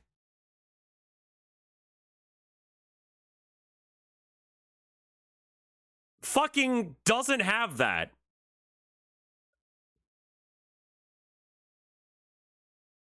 Plastic doesn't fucking do that. Have you ever tried putting a plastic toy in the oven? Imagine if you did that.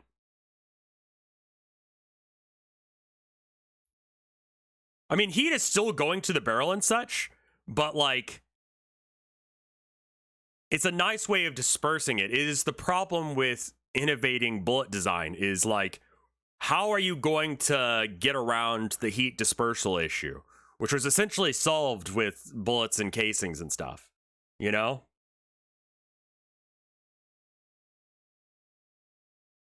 We'll check out the gyrojet in a minute. Cook-off is a big problem with caseless ammo. Exactly. With caseless ammo, you basically have no shell that's going anywhere, so all that's going immediately into the gun, which causes all the problems you would think it would. But also, what if you heat up the barrel a whole bunch, and then you put... Okay, so... You know all the shit that goes into a bullet? Right? We can close this. I'll look at that later. You know all the shit that goes into a bullet? All the stuff that makes it go boom? What if that was right next to the barrel and you had no way of removing that heat naturally through the shell leaving, right? You have something meant to explode when it gets hot right next to something that inevitably becomes hot. That's kind of the problem with caseless ammo.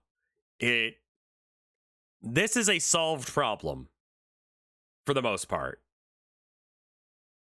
Like, caseless ammo guns have the unintentional problem of exploding and jamming. Yeah, like that's the nice thing about the case. It's a happy accident. I don't know as if this was something that was intentionally done. I don't have enough knowledge of guns to be able to tell you that. But the nice thing about casings is the heat goes away from you. And additionally, why games like Counter-Strike are often talked about as being shitty for having the, ejection port facing towards you is, what if, like, really hot metal flung out of your gun, right? Like, you'd want it to be going away from you. So usually the ejection port is on the opposite side for that reason. And I explained why this one is wrong. It was basically intentionally wrong, which is really bizarre, but it is what it is. What if you're left-handed? Enjoy burning brass in your face. I think there are left-handed guns.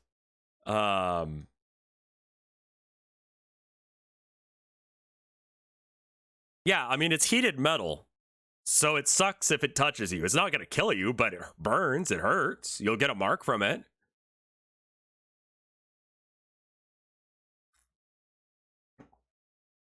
I wouldn't recommend it as a thing to do.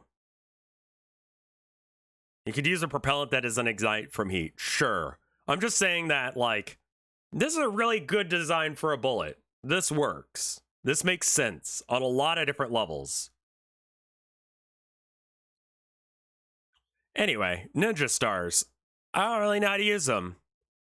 I might be able to figure it out. I'm gonna put it above, like, the mall ninja shit. Because I could probably, I mean, like, look, if you just throw it at someone, as long as you kind of, like, do the flicky action, Ninja stars were primarily used as distractions rather than full lethality. That makes a lot of sense. Because this could stick to some random shit and you're just like, what the fuck? That's... Or just like, you know when you like throw a rock in a video game and like people go run over and check it? It's that, right?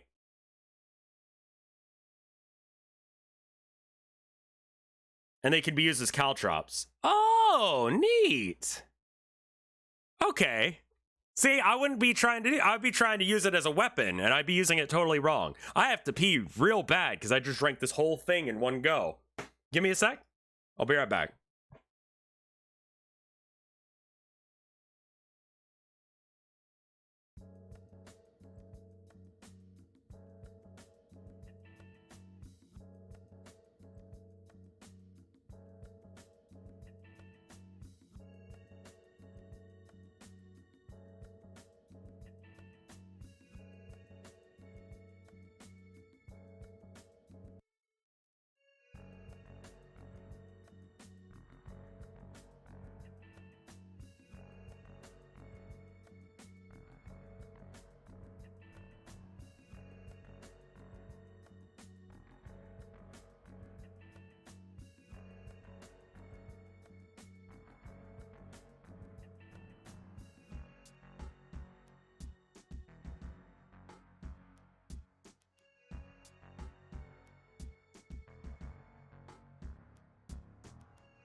I put it on the wrong screen, but there we are. Yeah, I switched out my background thing. I talked about it in the arcade video I put out a couple weeks ago about how I just kind of I don't like the drawing I did for my background, and I'll have to redo one or something. But that's a good one. Okay, so and I should say just before the gun nuts in the comments say it. First off, I don't know that much about guns. I think I know more than the average person does, but significantly less than anyone who actually gives a shit about guns.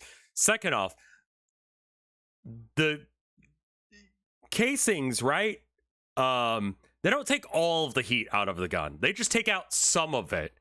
A lot of guns, like machine guns, you piss loud as fuck. You can hear it even when my mic is muted. That's cool.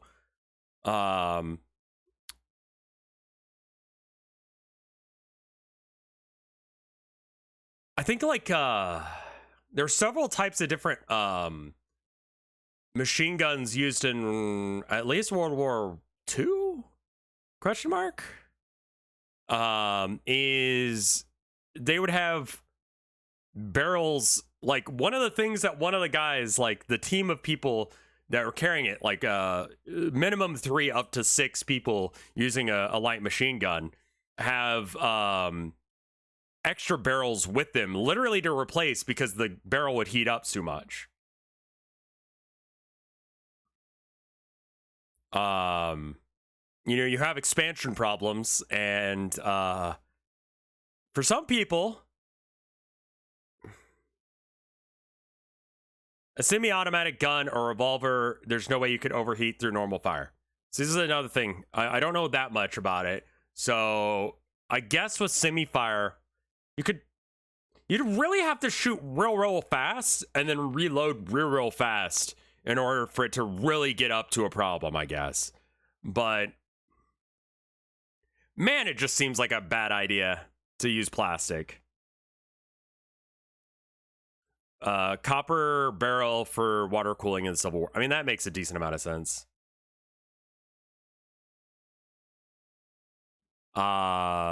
This is some sort of looks like a hunting rifle of some sort, or like a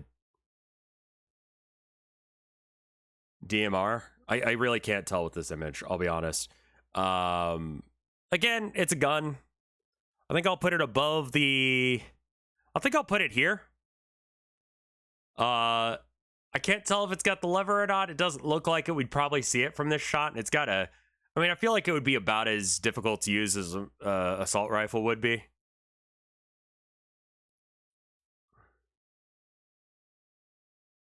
Like, this is, I can't tell if I can see it or not. I'm gonna put it below the assault rifle for that reason. We have a spear, another weapon that I don't know how to use, and I'll put it in the same tier as the other spear right next to it, because this one at least looks a bit like an axe, and I know how axes work.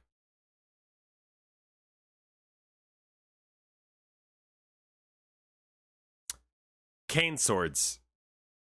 I really, really wish these didn't suck.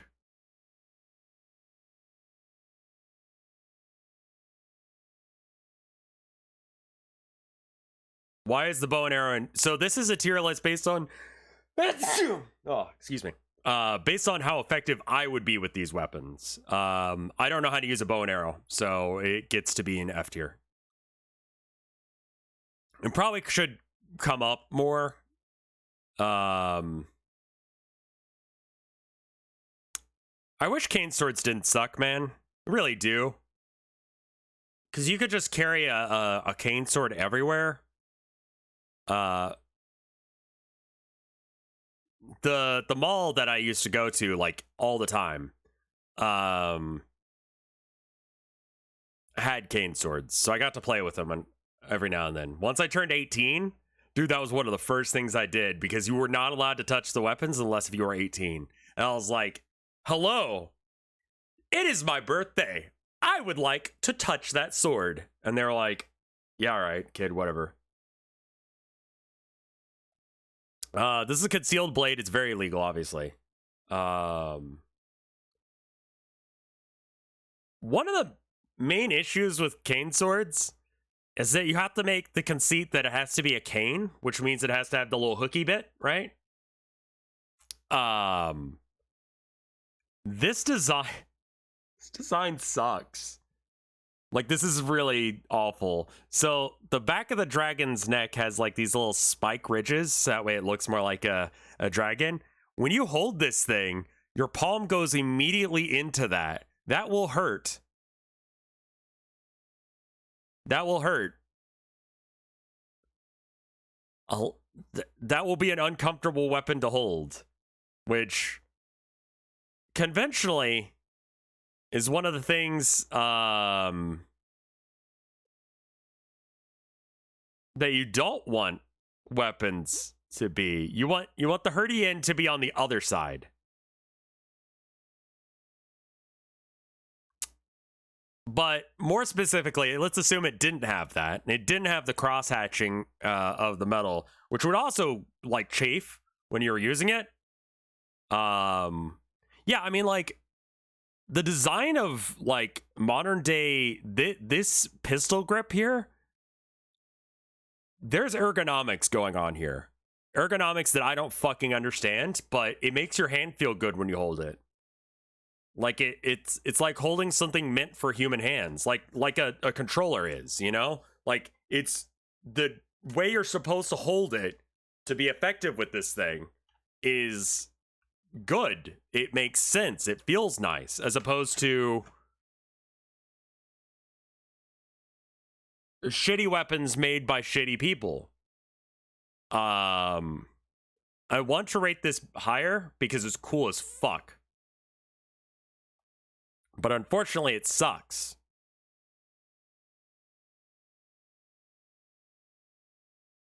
Pick a different cane sword. All cane swords kind of have the same issue.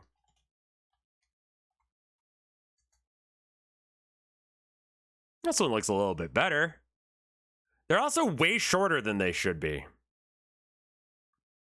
Like, the length of which you actually get to use, and they have to be thin in order to fit. Look at this weeb shit. Oh, it's Demon Slayer. Of course it is. This one sucks. This one looks okay. You could probably use that or that or that. Like those look fine. Some are full length with pummels. This, oh my god, look at this mall ninja shit. Hold up. Yeah, okay.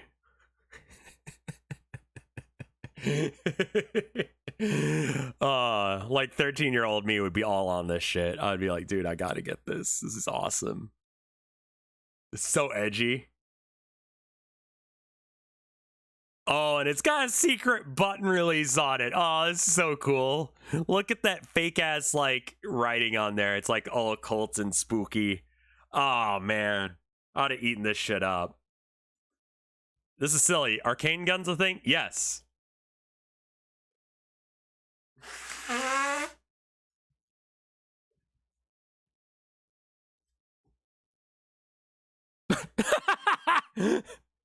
What's the point? What's the fucking point? You won't like this when I draw it. Oh, fuck, he's got a gun. Oh, no, it's a sword. What?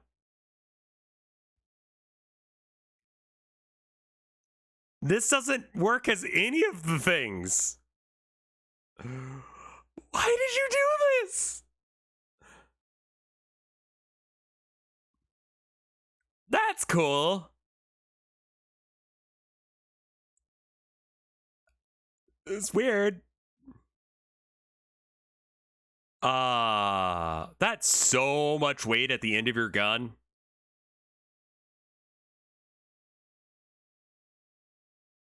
You know what's interesting about guns? They're heavy. Not super heavy, but they take a toll on your like hands to hold, I don't know, a decent weight at like full length. Like this is a weird posture to hold something that is of that weight. And then now add like what, maybe like 5 pounds to the end of the gun and counterbalance it awful. Have I seen gun blades? Of course I have. This is just not how you would do it. How about the gun axe? This was a thing that was actually used. This is a real weapon. One shot, because it's an old school, like, you know, musket kind of thing. But then it's an axe. It functions as both. This is a decent weapon for what it is. You know? You shoot your one shot, then you hold it like an axe and you beat the shit out of someone with it. You know? Wasn't any good? It was fine. You know, it's a weapon. It works. And like, really, you want to carry as little things as possible? And you want your draw time to your sidearm to be fast, right? So you fire a gun, and now your gun is useless. It's no longer a thing. Right? Like, because you have to reload and it takes forever. So then you just switch it in, like, you just switch your grip, and now you've got an axe in your hand. Like, that's really nice for just, like, convenience of, like, you've done your one shot, and hopefully it worked, and if it didn't, you're ready to go, you know? It's nice. This is stupid, because I don't know how the fuck you hold this thing.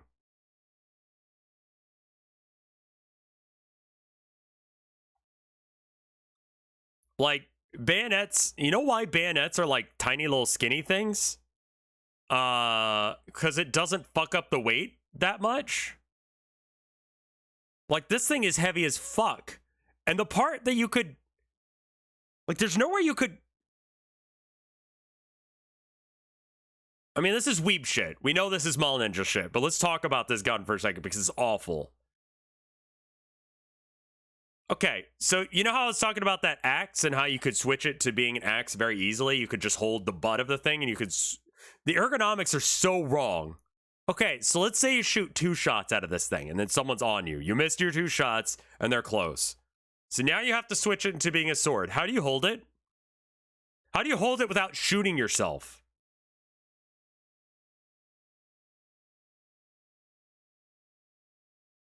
Like, what part do you grip? Like, do you grip the outside of the trigger guard? This sucks. This weapon sucks. What if you have bullets still left in your gun, is what I'm saying.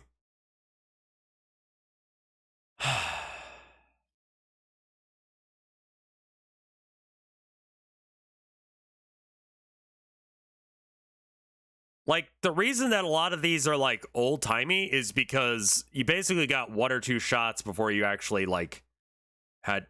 Is it just really small? Oh, this thing looked so much bigger. So it's a dagger, I guess. It looks huge. I think it's just because this thing's stretched out.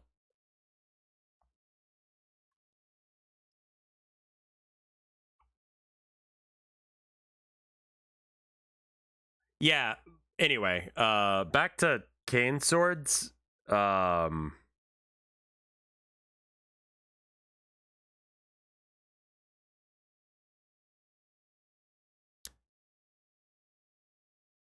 This is what I always see when I see cane swords, is it's got this, like, tiny little needle. It's a very tiny stabby. I mean, it works. It's more effective than a knife as far as, like, length goes. But I question the lethality of it. You have to use it like a rapier. So that means that you need to train with that. Additionally, it's being used by someone who might be partially disabled. Like, you can use a cane without being, like, disabled to the point that you can't carry it, right? Well, it's skinny. It's got the skinniness of, like, a rapier or something. I guess it is closer to, like, a regular sword, but they're tiny.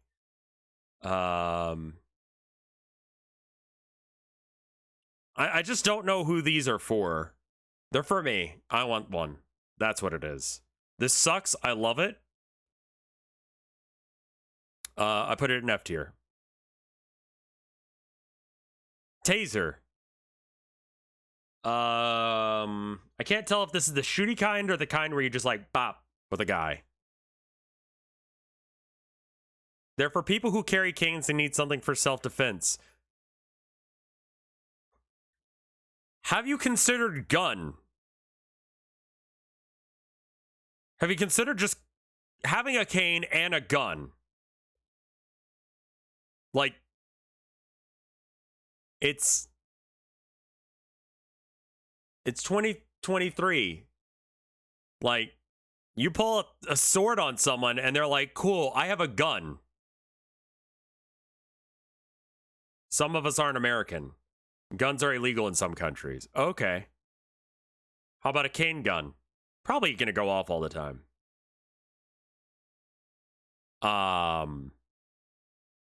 If you live in any country outside of America, this thing is probably not legal either. I mean, you could just, like, hit someone real hard with a cane as a blunt weapon. Like, you can do some serious damage with a cane. And it's not illegal. Well, it's illegal to beat someone with one, but it's not illegal to have one.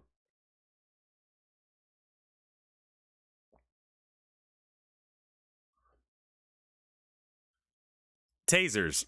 Never used one. Probably not going to use it on myself. So I think that means it goes in B tier. It would not be my choice, though. I think I would probably choose fist before I would choose this. You know? Tried it. Let's pretend it's real and not a toy. That's just a funny looking spear. I don't know how to use this right. I know someone was saying that spears and halberds are meant to be for people who, you know, have no training in how to use them. And part of the reason that spears were, you know, widely circulated amongst peasants and stuff is because if someone is going to come and fuck up your land, they were probably on a horse. And you go, bam.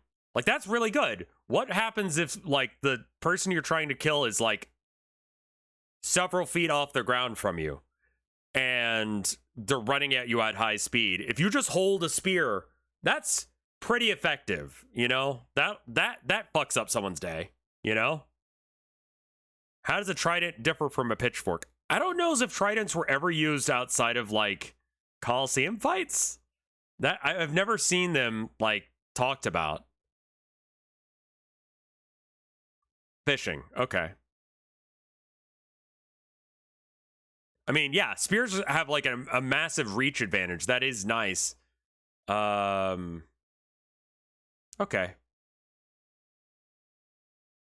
Pitchforks have curved prongs. Military forks are related. They are fairly different from the archetypal trident. Okay. You know what? I'm going to put these guys up one. I could figure it out. I'd probably not hurt myself with it. You know what? It's going up 2 tiers. Y'all convinced me. Is this in fact a Warhammer or a war pick? This is a war pick, right? Because it's got the stabby bit. I'm looking at city flags, and no offense, Austin sucks.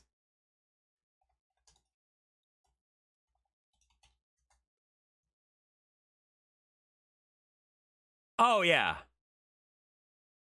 I mean, I've seen the seal before. That's our flag? This genie lamp looking piece of shit? The fuck? I mean, I've seen this. This symbol is on, like, every, like, building. You know? Like, every county building, they have this somewhere. You know? Or this, specifically, with the little thing. Or this one. Travis County, state of Texas. You got the Lone Star and just that bullshit. You know? Why the lamp? I don't know. No idea. No idea. There's some history there, and I don't know the source on it. But this is the you see this on, like, a lot of very important official documents and stuff. On, like, city courthouses and that kind of shit. I have no idea why. I never really thought about it. Now all I can see is that fucking lamp. Like, why? I've never seen this.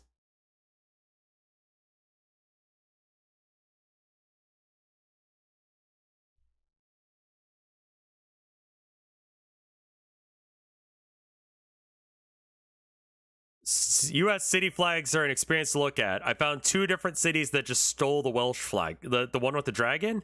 Honestly, if you're going to steal a flag, that's a badass one to steal. Austin apparently has a flag. I knew there was a seal, but I didn't know there was a flag to go along with it. Because everyone just flies the Texas flag because we're in fucking Texas. Everyone's just like, fuck yeah, Texas.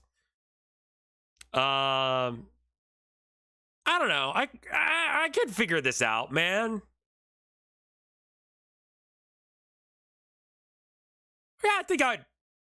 Yeah, I could figure it out. No idea. Never used one before, but I've used a hammer before. You get the slammy end into them. And the pokey end, I guess you could switch around and stab them. That seems all right. Whips. So growing up, me and my brother were super into Indiana Jones. Yeah. Carried a revolver, and he carried a whip, and he used his whip a lot. So of course, when it was time to play dress up and that kind of thing, we had a whip that we'd use. My brother got a leather whip. I don't remember where from. I want to say Six Flags. Who the fuck knows why anyone thought that was a good idea to give a child a whip. Our gun whip's a thing.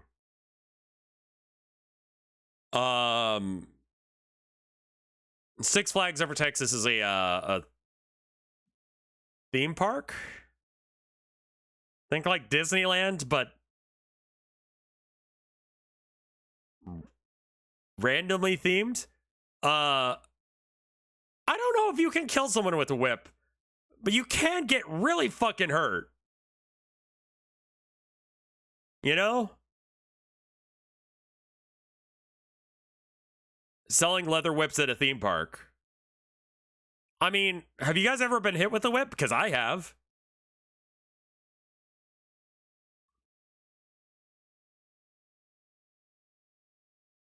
I would just say, like, you don't want to be hit by a whip. Can't whips cut skin? I mean, like, yeah. It's... Take a leather belt and hit yourself with it real hard. It hurt. It don't feel good. They're fairly easy to wield. It would not be my choice of weapon. I think I'd use a grenade first, sure.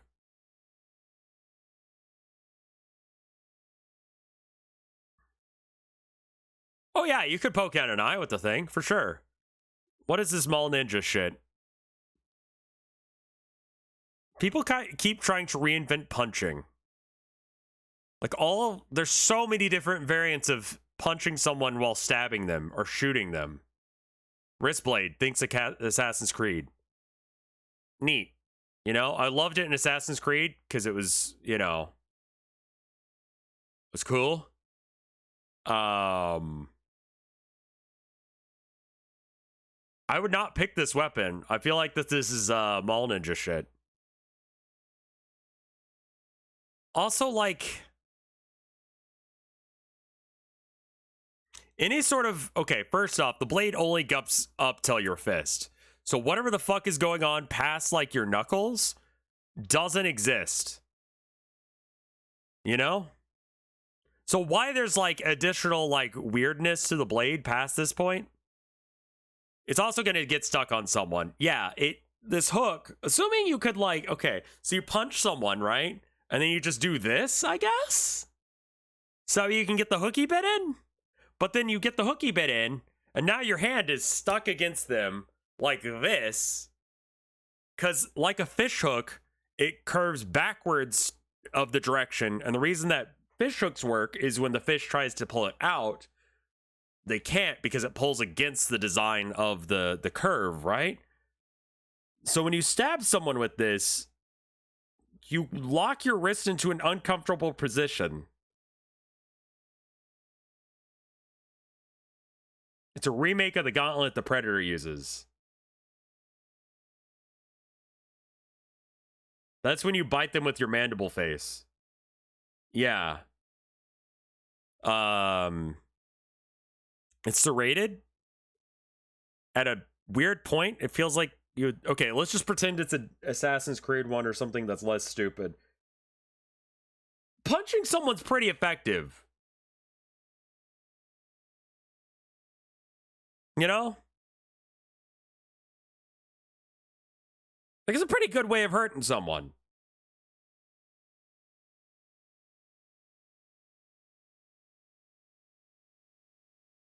Low B? Really?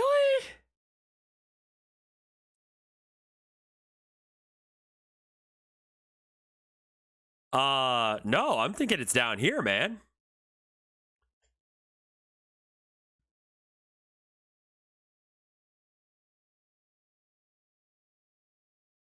Like, it's...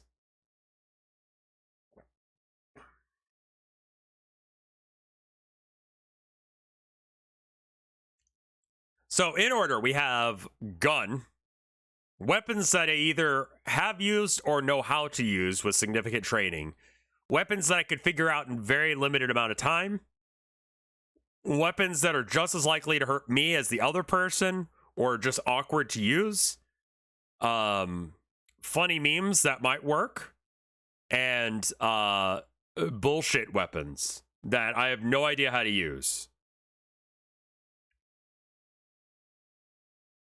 I feel like a rat would be fun to throw and explode.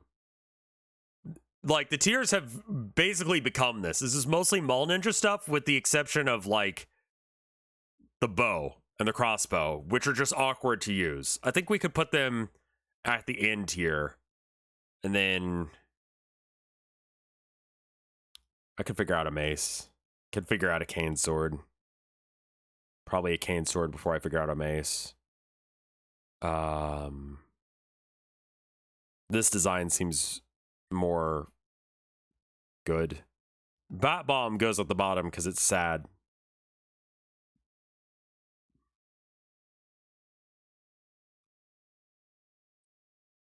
Hunting bow over mace? Yeah. I've used an Iron Age reproduction sling. You can believe that David killed a guy with it. Yeah. I mean, I've seen them in action. I've tried using them. I don't know how to use them effectively. Basically, I can't get the coordination down because the coordination involves like letting go of the strap as you're going into this swing.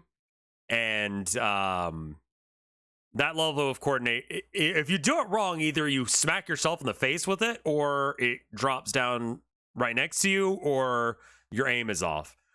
It's an awkward weapon, slings are, but they're cool. Very simple weapon.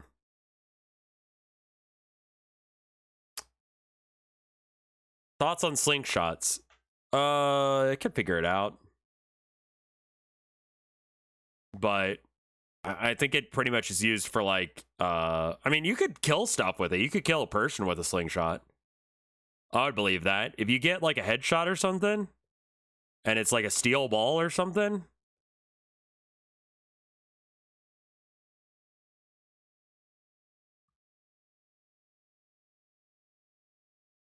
A slung rock is super powerful if you can hit someone though. Yeah, I mean, like, sling requires very little like equipment to make one.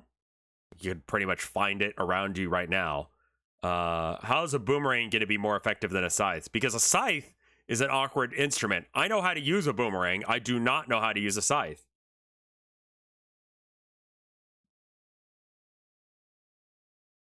If you have an actual like sling bullet or something, sure. Yeah, I could see some effectiveness there. Do you think you could survive in the outback? Probably not. No. City flags. Is that a thing? I mean, I've already done that one. U.S. city flags. Okay. God, this sucks. Jacksonville, Florida. What are you doing?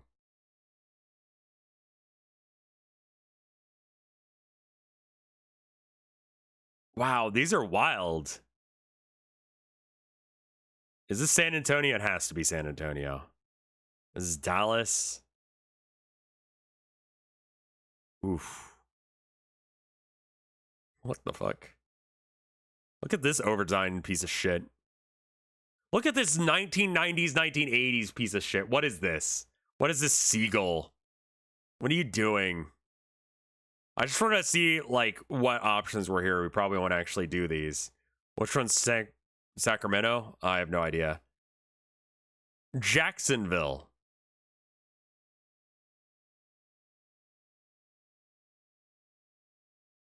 Calm down, Milwaukee. Where's Milwaukee? This is Seattle right here. San Jose, California. I like this one. This one's cool. It's really hard to reproduce, but it's cool as fuck. This one looks like a sports team. All right, let's do it real fast. That one's pretty cool. This one's pretty cool. This is lame. This is okay, but lame. This is the Ukrainian flag, but you've put some shit on it. And you've inverted it. Okay. Yeah, let's just go from here. That probably makes more sense. Here's practically all of them.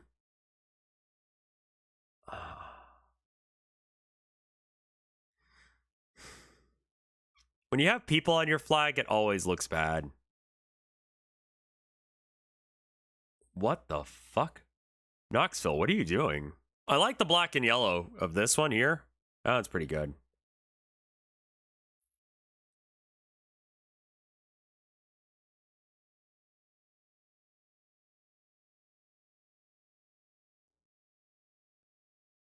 Oof. Design is my passion. Arab.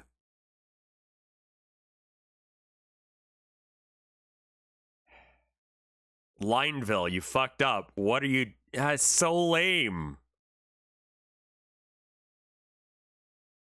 Alaska. What is this? What are you doing? What the fuck is this? This is like a desk in like an early DOS game. What the fuck is that shit? Okay. That's cool. That's really cool. You got the well, okay. They took this without like asking, didn't they? They just did this.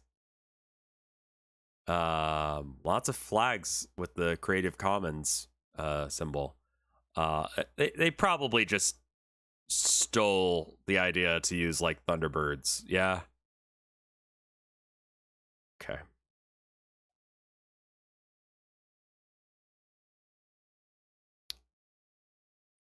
Benson. This looks like a hotel flag. Gateway to. Are you using Comic Sand? What is this like? This is like somewhere between like Papyrus and Comic Sans. What the fuck have you done? They are brothers. Do not make them breed.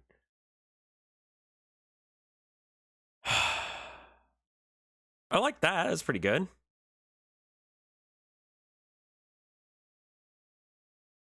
Sidonia. Wow. Yeah, gradients don't fucking work on flags. What did you do? What did you do? What the fuck did you do? What the fuck did you do right here? What is this? And right there. What did you do? What is this gap?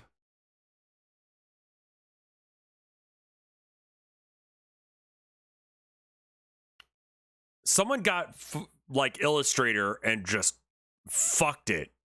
What are you doing? Wow, okay.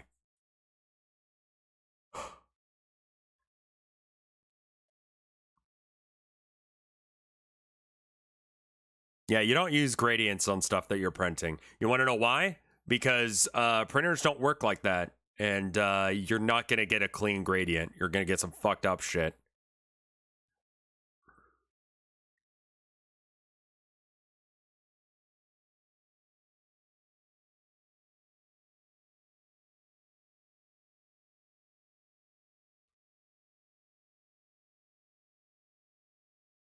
If you're on the internet in like the 90s, you probably like 90s, early 2000s, you saw a lot of like headers that looked like this. This is a business card. It fucking is.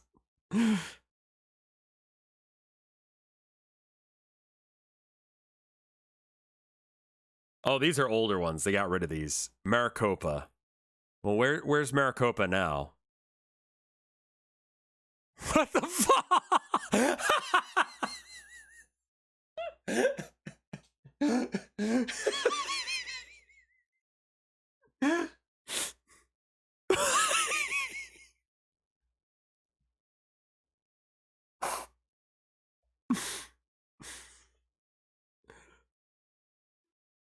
What is this conquistador doing? Oh my god! The G! I didn't even notice that! Look at the G and begins.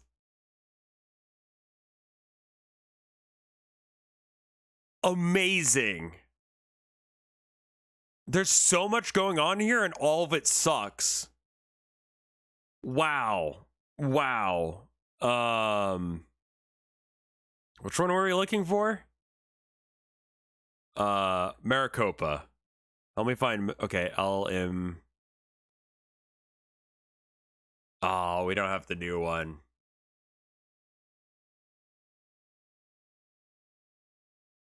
Okay, no, they actually still are using that shit one. You know what? Okay, hold up. Austin's flag's not that bad. Okay? Let's just go back to it for a minute. Look at this. Maricopa. Okay, compare and contrast the city of Austin flag. I'm gonna put it here. It doesn't deserve to be here, but just look at it for a second. It's an okay flag. It's not cool. It's just a flag, right? But my God, man.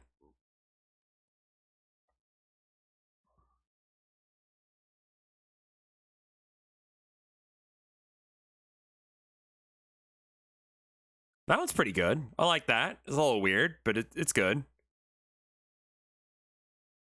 City of Beverly Hills.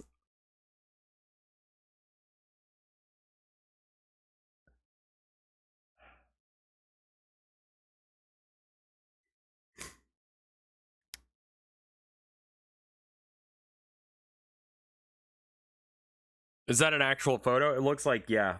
Yeah, it does.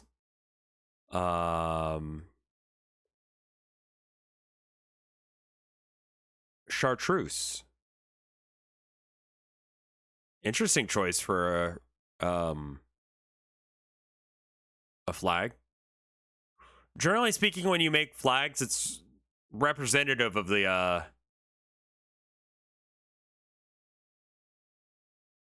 people that live there. You know what? Fuck you. Unsaturates your Ukrainian flag.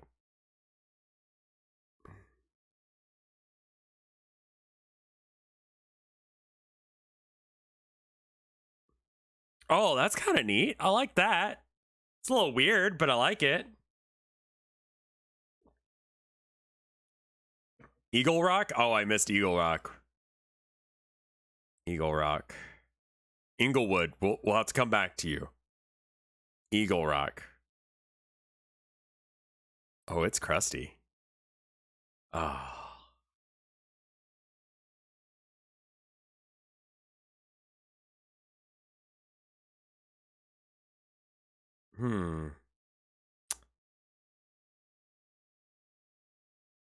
The kerning? I hate how the tip of the E connects up with the curve of that green thing. It's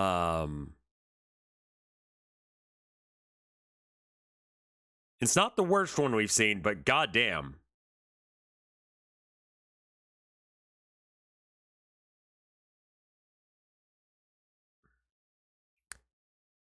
This one is less egregious. This one.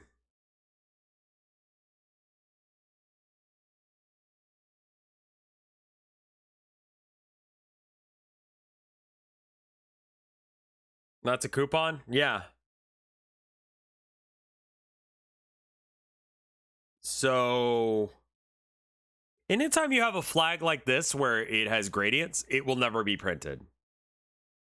This is a banner for a really overly designed website that doesn't really work all that well, and it's confusing. This is this is not a good flag.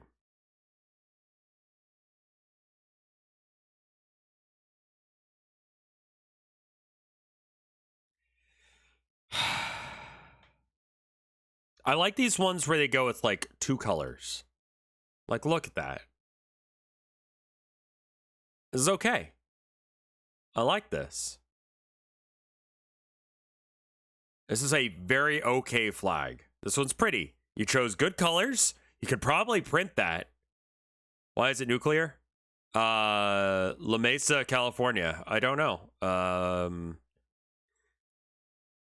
It's a t-shirt print. Yeah, this could be on a t-shirt. You wouldn't look like a total jackass for it.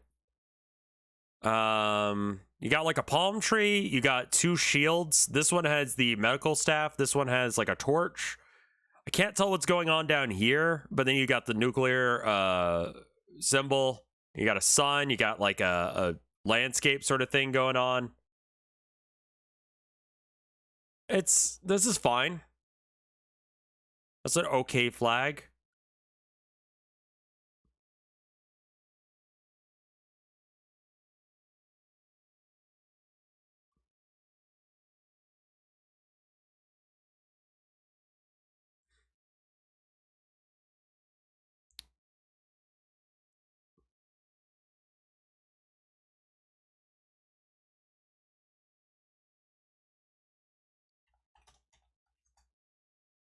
Oh, okay.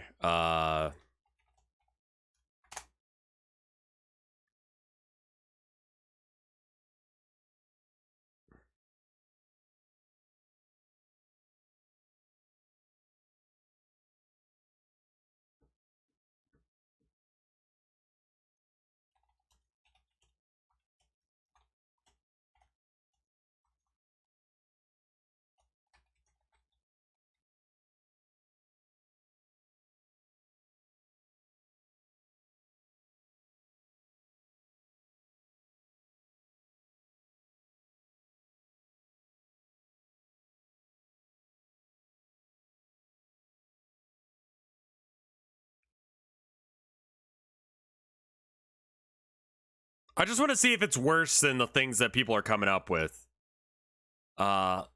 This looks like they got someone from accounting or like whatever to do it, because it's not good. Jumpay, thank you for the 30 months of support. That's very good. Like, this is someone's like hard days worth you say this is made in 5 minutes. No, this was made in like 30 minutes to an hour, maybe 2, maybe a full day's worth of work. Because the person who made this didn't know what the fuck they were doing. They spent an excessive amount of time. Someone at the front desk needed to make a flag before the end of the day. Yeah, those are flowers. Sure, yeah. Why not?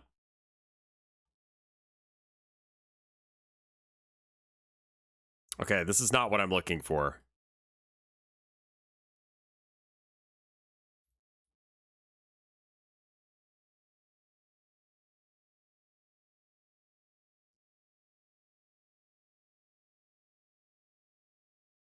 Oakland looks okay. It looks like a camp shirt. This is fine. This is fine. Well, I want city flags, not state flags. It's a very different vibe. State flags, like, they needed a flag because that's how you tell yourself apart. What the fuck is this?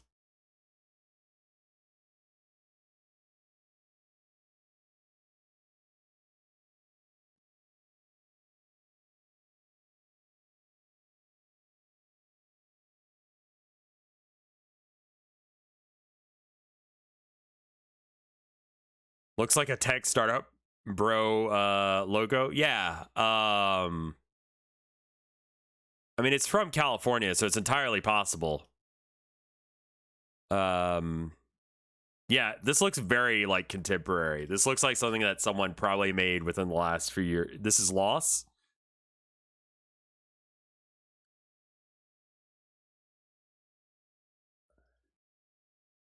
And like, I know I've criticized AI art a lot, but I'm also criticizing the people who try and make these flags. You fucked up. Are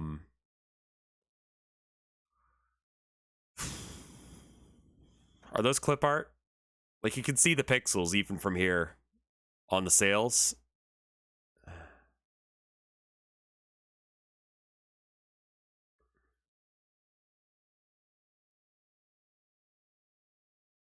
Yeah, white on teal is a bad decision.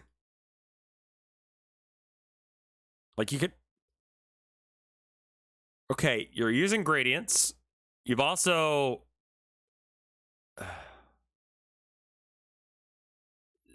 I don't know if it shows up well on here or not, but there's like striping. There's like striations to... This one's okay. This is not the worst one we've seen that uses a gradient. However, this gradient is being cut up like this because of the resolution that they saved it at. I think if you remove the gradient, it looks good. Yeah. And whatever the fuck is going on with the gradient of the circle, this is not the worst gradient we've seen. Color banding. Yeah.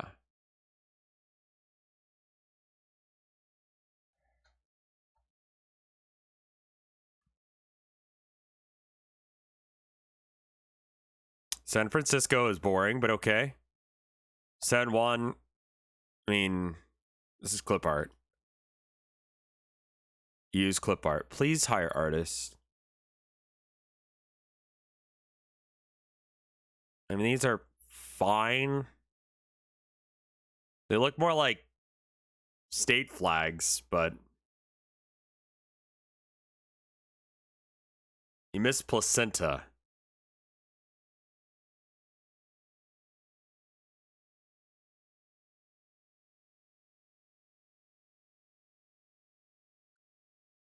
I mean, yeah.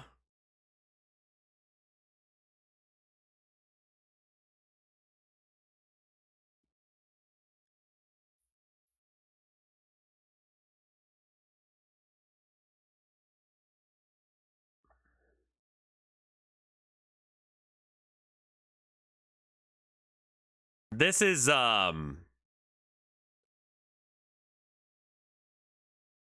this would serve a purpose. Um it's not very good. There's one that's literally just the US flag. Oh, Fremont. Why are all these done by, like, please just hire someone. Oh. American city flag. Do other countries do this? Do they have city flags? Oh, this is why you guys were saying rough and ready. I thought you were just saying, like, a lot of these flags are rough and ready to be anything.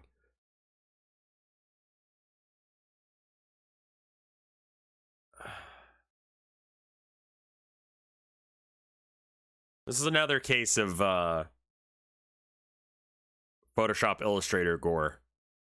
What?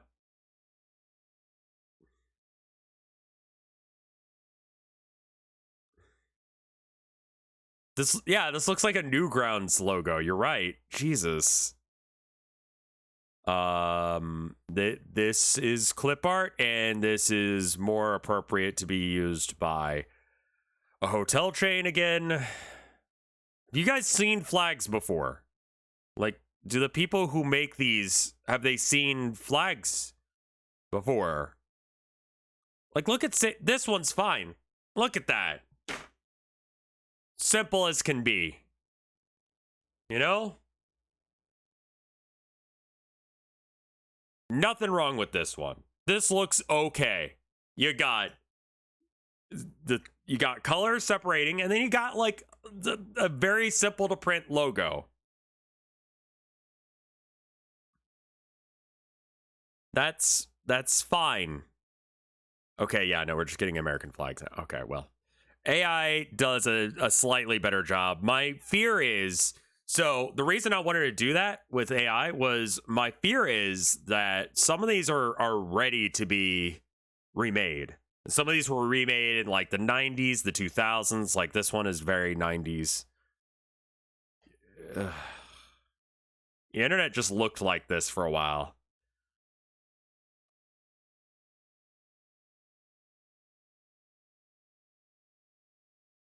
When these people decide that they're going to make a new flag, they're going to use an AI thing,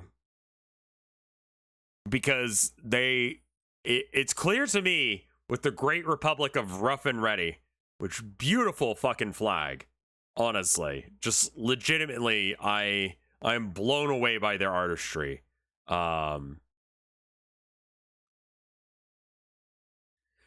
Is that a plaid flag on the left? Where? I don't see it. Oh, that's right. Did you say left or right?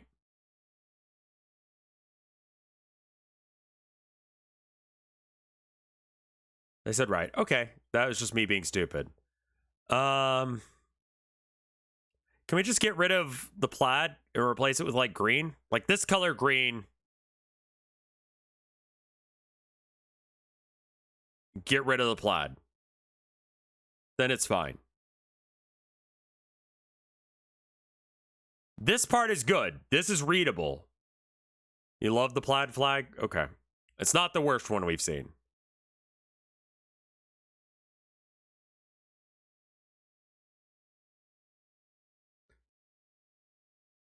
California has a tech bro vibe. Oh no. Oh no, no, no, no, no.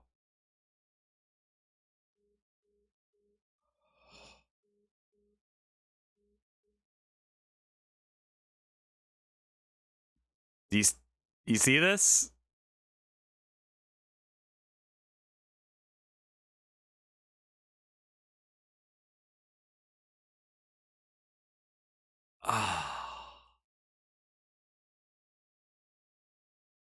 There's a couple other ones in here.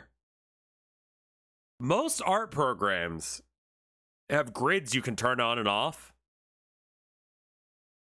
Oh yeah, I'm sure there's a lot more. Some of these are like too close together. Like this one is closer together than this row.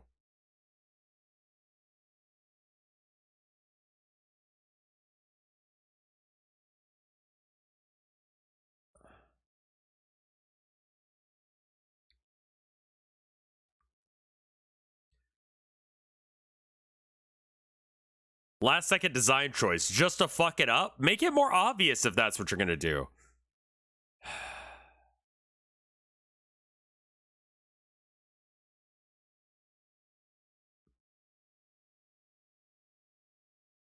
No higher resolution available. Good job, Victorville. This is just font. I would not be surprised if this specific font is called Woodbridge.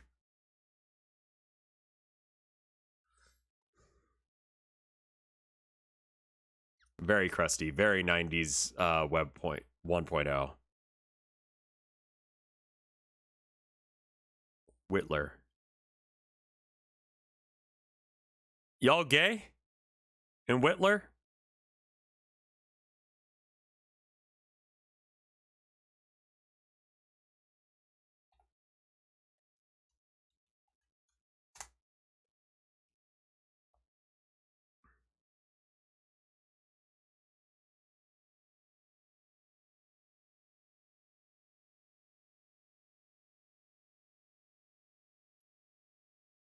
Gay.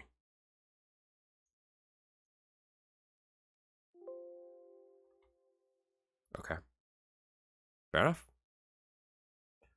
I like this one. This one's fine.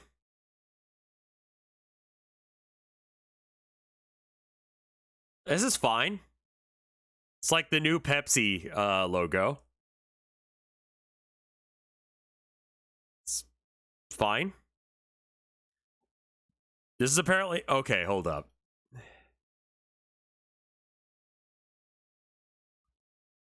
This is the old version. It's worse. Don't get me wrong. I don't know why it's this shape. But, like... Whoever made this one lined up the squares.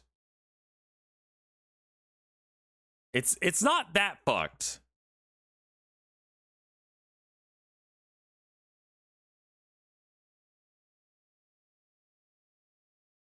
This is not the worst flag. I like the one with the rainbow better. Anaheim is fine. It's a little unsettling, but it's fine.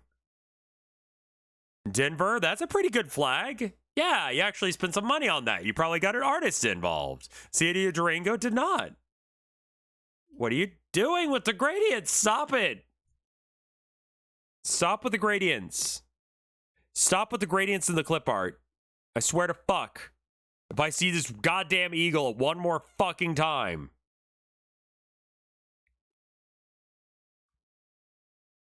Oh, okay. Barnum and then West neighborhoods. Neighborhood flags. You what? That's kind of cool. I kind of like that one. This is all right. That's kind of cool. Pueblo? Yeah. This is,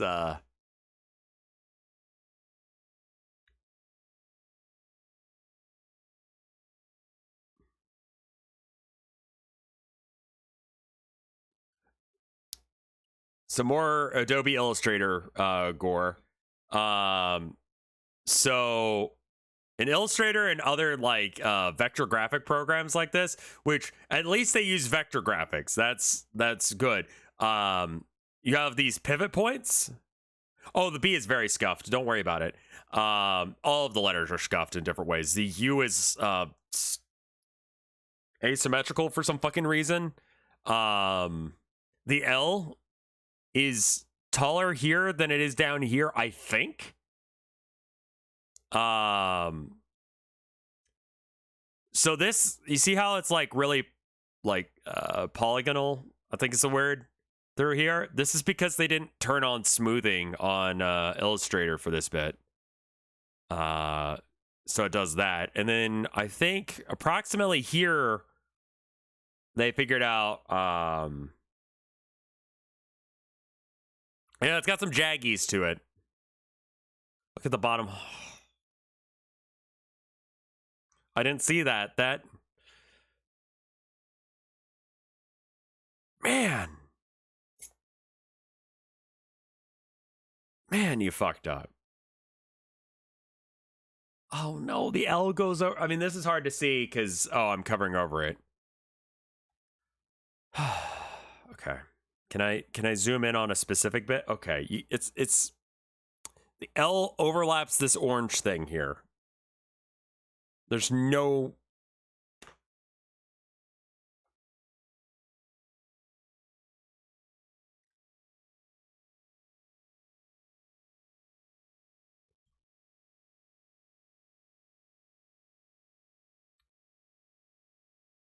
This shows when you first boot up your game.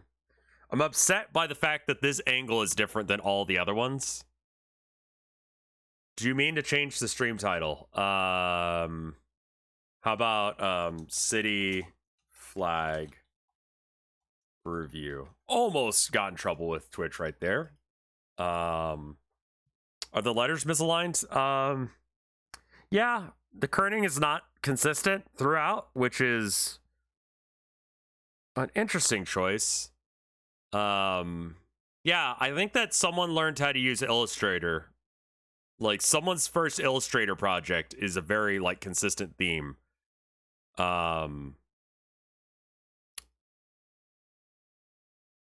This is cool! I love this! This is a great flag! That is a cool flag, man! Like, and you could print that! That's an actual flag! Good job! Could you rate these? I got, like... We're barely down the list, man. I got so many. Also, I need to like fix the screen region a bit because you guys can't see off to the side. What screen am I on? I'm on this one. Okay. The elephants are fine. I'm fine with the elephants being there. That's okay with me. I have to see a little bit of the seek bar in order for this to work. Okay. The elephants are fine. They're just color reversed because one's Barnum and the other one's Barnum West. Bear Valley.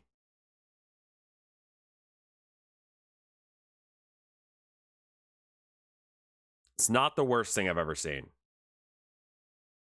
It's kind of cute. Looks very modern, though. This is gonna... Cute but weird flag. Yeah, I think that sounds right.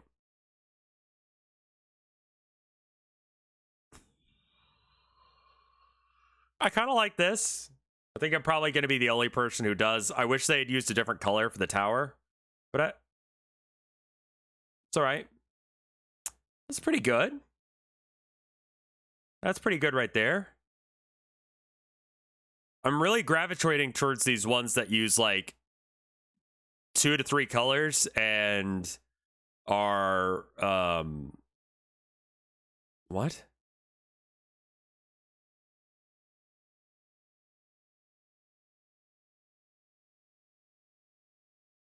You put this up in a modern art like gallery and you probably get a few like people. TV test pattern, sure. Rosedale, why those colors? Yeah, some of these are made more recently because you could tell just like the quality of the computers used. Where's the... Yeah, okay, this is the...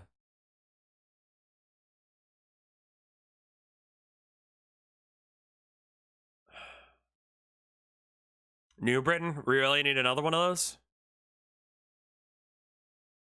We really need another one of those, Connecticut. We have one. Cornwall.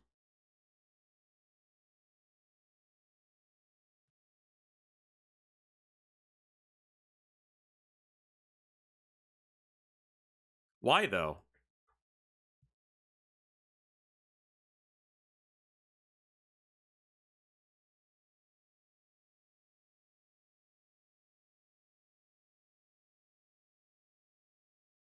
What's happened?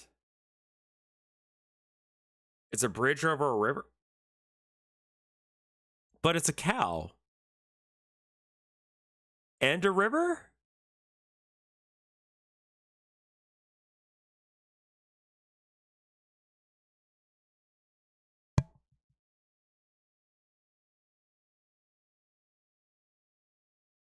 There's probably a famous, like, bridge. One of those, like, barn-looking bridges.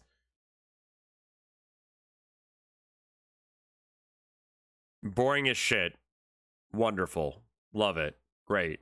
Good job. New England loves its old covered bridges. Okay, fair enough. This is Connecticut, but, you know, close enough.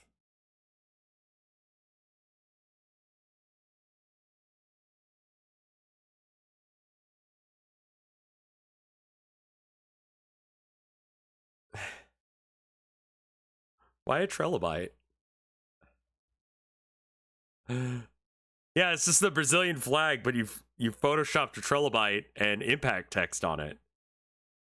Come to Brazil. I mean, Slaughter Beach, Delaware. Horseshoe crab. Excuse me. Why?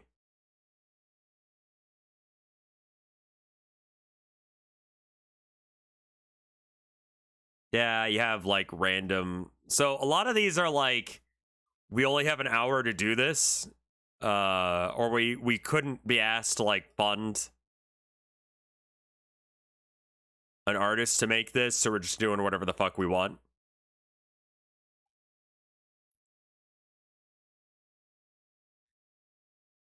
City of Appalachia.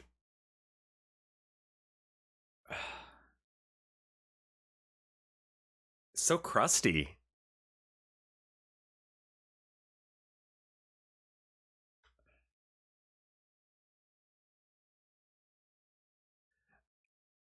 It's so crusty.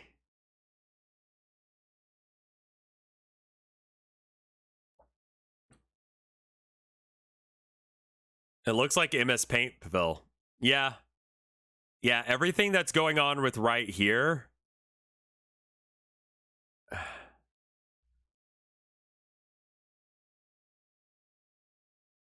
I feel like I'm looking at like, you know how people, I don't think people do this anymore, but they'll like they'll make censored porn and they'll draw like an MS Paint over it so that way it looks like they're like singing into a mic rather than sucking a dick. It's the yellow cross kind of gives me that same vibe.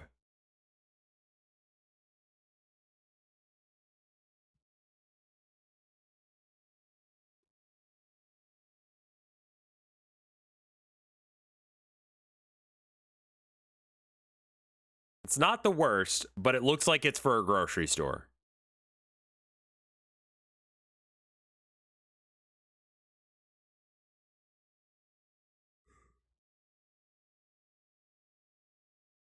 Very fine and normal.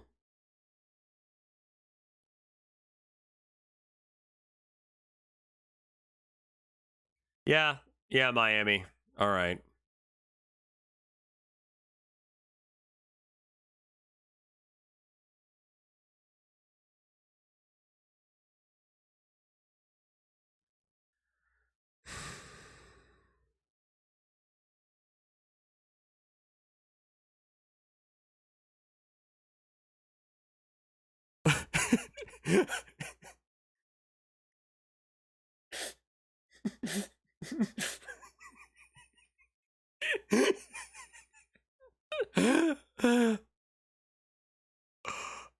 Wow.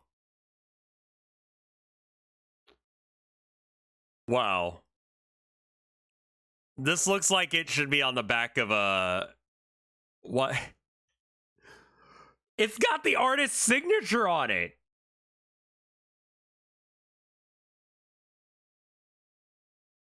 What?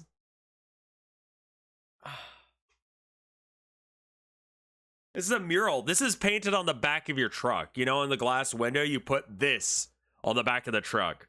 It's a janky as shit truck. Yeah, looks like something I'd see on the back of a window of a pickup truck. Exactly. Amazing.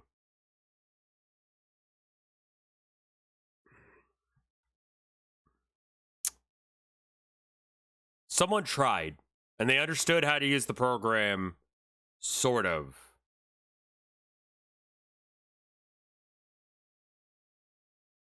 It's very experimental. Supposed to be a lighthouse, yeah, for sure.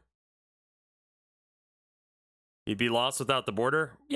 Yeah, no, it's bad. Don't get me wrong, but it's not the worst one we've seen. We gotta look at Jacksonville again. Is that Abraham Lincoln? Why is that Abraham Lincoln?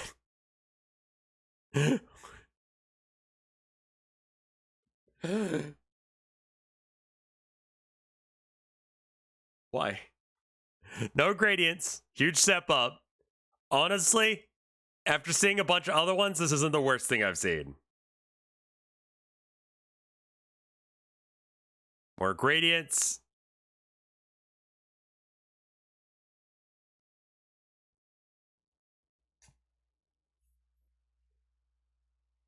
This looks so unappealing.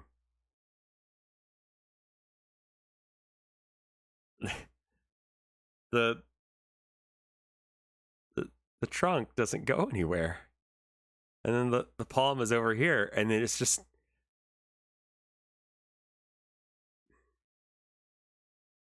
Please hire artists. Like, that's all that's happening here. Please hire artists. Holy shit. Please. I mean, this St. Petersburg one is fucking great now that I've seen other ones. This is fucking banger. This is a 1990s kid's shirt, but it's fucking good. Like, in comparison, like, it's actually not bad. Was that the NASA logo? Maybe. Orlando, you notice how the big cities all have decent flags, and it's because they actually spent some fucking money on hiring someone. Does that city flag have a trademark symbol on it? Which one? I swear to God, which one? Was it this one? Where is it?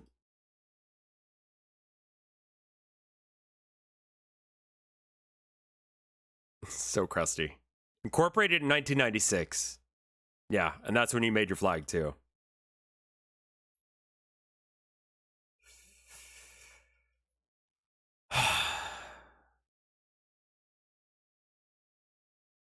Why? Why is David here?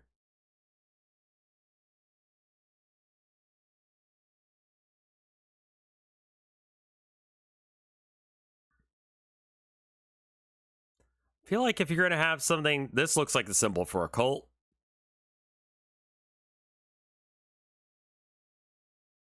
Look at.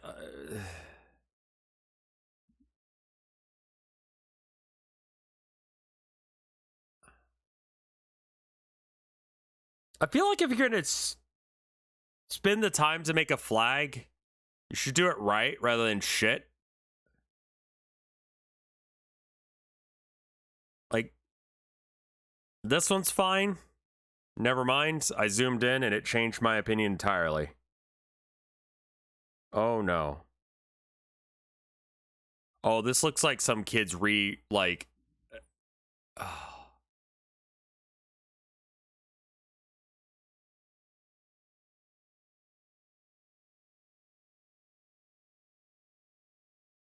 Copyright the Greater Palinstello Chamber of Commerce, TM. It's copyrighted and trademarked. To what end? Very 90s. Very bad. This looks like someone attempted to recreate their state flag from memory. They got rid of that last one after they got made fun of so much. Georgia, like, why do you have loser flags?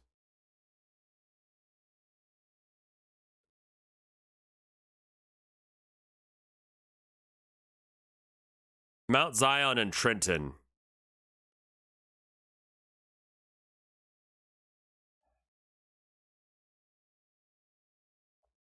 I really like this flag or this leaf clip art, so I used it 6 times.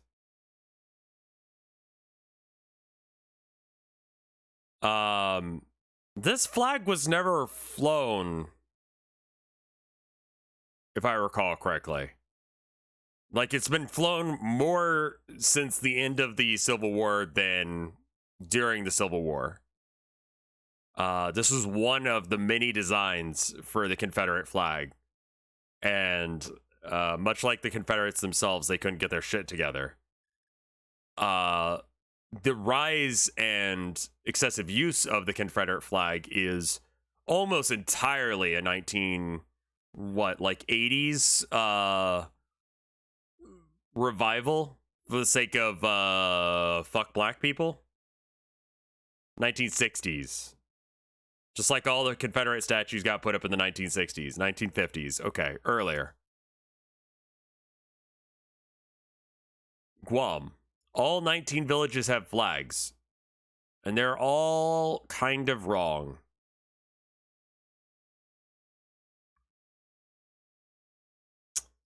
Okay. Well, at least you don't have Confederate flags on them. Okay.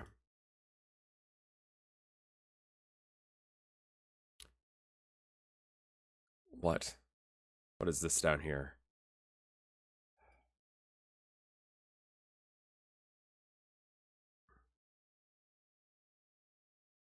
Okay. These are all pretty rough. Honolulu. What are you doing? You know what? I don't like the mountain. I don't like the mountain or whatever this lake thing going on here is. I don't particularly like yellow as a color. As like the primary color here, but it's fine. It's a bit much. This is not the worst one. This is fine.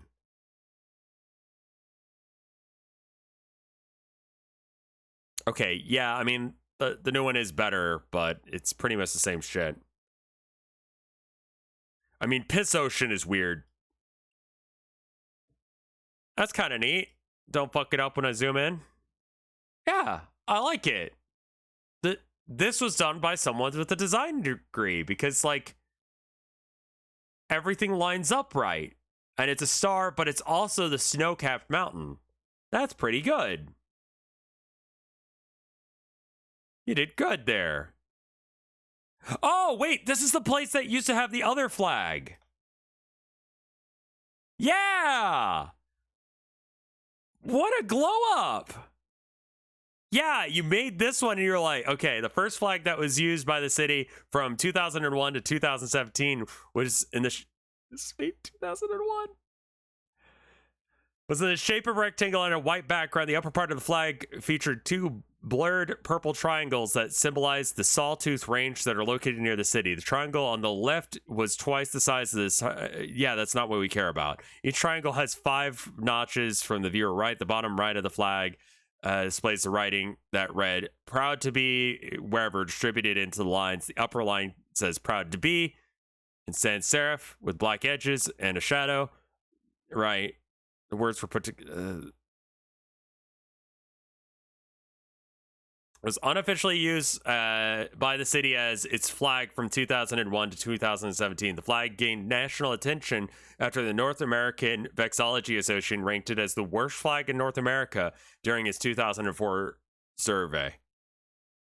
Okay, fair enough, fair enough. I've seen some pretty bad ones, but okay.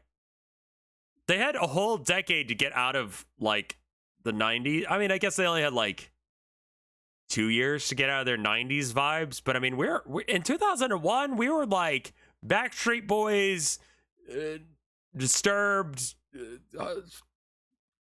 casually watching like 2,000 people die on live television and changing the course of my life forever. Like we had gotten past the 90s at that point, you know? Like I feel like we could probably...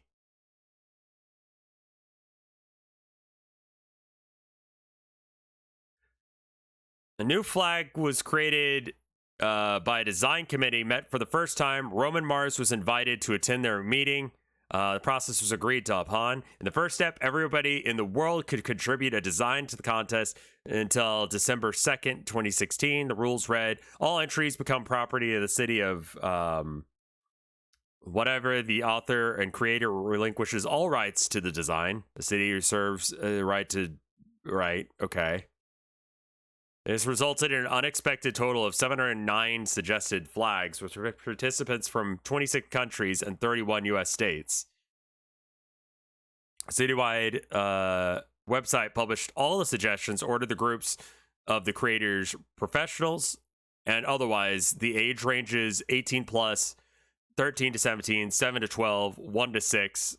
Those 709 suggestions were now open to public feedback. Considering the feedback, the committee now extracted the reoriented elements of several of the 709 suggestions to create 6 flags designs for the final election, where the flag with the informal name of Mountains Left prevailed.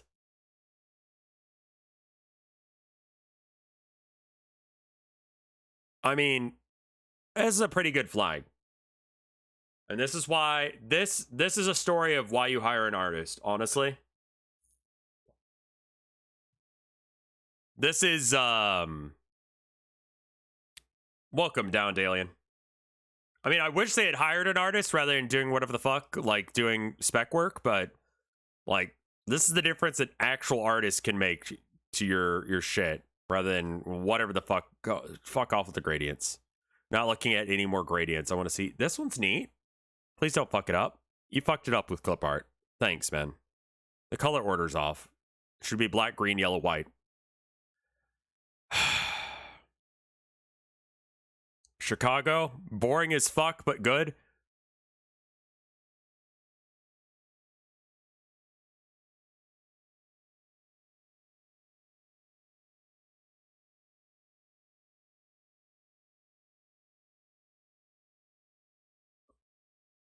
Where the fuck is Illinois? Is Illinois in Africa? In Egypt? What? Why?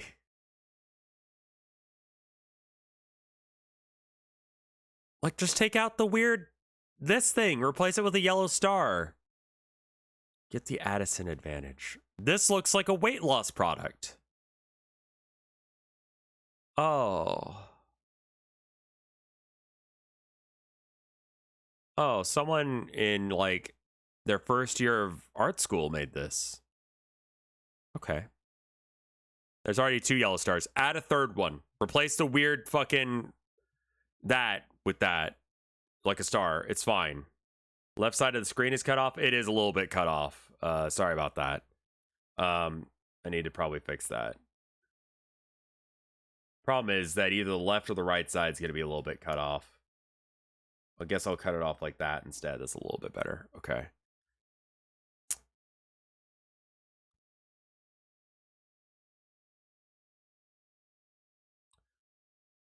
Look at Chicago's flag. Okay, Chicago's flag is right, and then the Mountains Left violates the rule of tincture, but it does so tastefully, and the argent, gold, white against the azures, glues, blue, reds, actually keep the star more visible against the background, which, if intentionally, actually makes the violation of the rule tincture into super clever design element. Yeah, there. Like, I don't know much about vexology, but like, I can, as an artist, speak on what they're doing wrong. And it looks fine. It's weighted right, as opposed to whatever the fuck this is. What are you doing? You can't just take the finished flag and fuck it up. W. Looks like a big W for Wapella. Like, actually on their flag.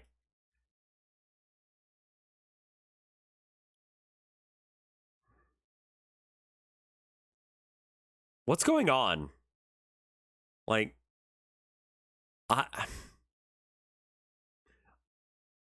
I think it's photo scanned in, and then they use like a fill bucket. This does the same thing with the weird cross thing. Yeah, you got some Pringles coming off the candle, sure. AI upscaling? Sure, yeah. Something like that happened. Oh, Chicago Gate to Star. Why? What'd you do? Fuck yeah. This is awesome.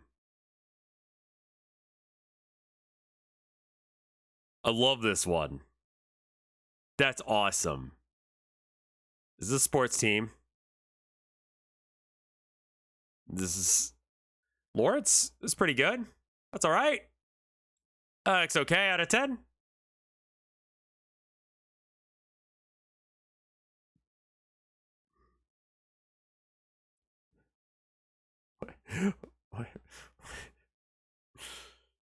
Why?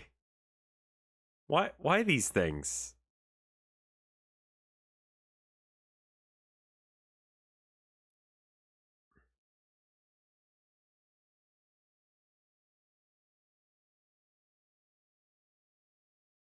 Greenville, Indiana.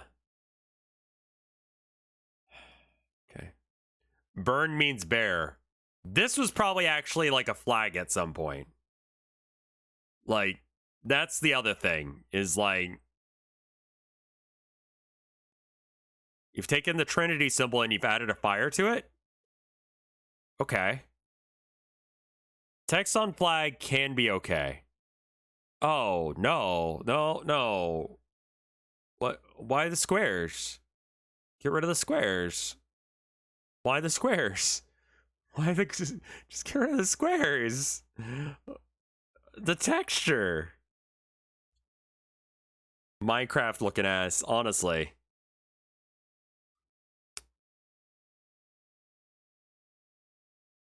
I thought that was a toilet at first. You have a water tower. Congratulations.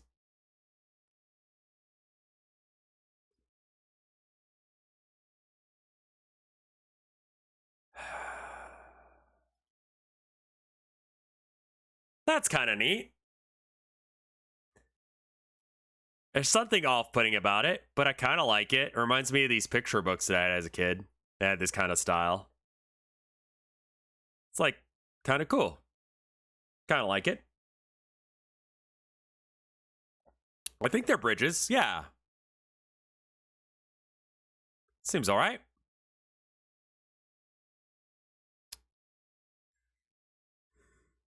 Get rid of this. Get rid of this.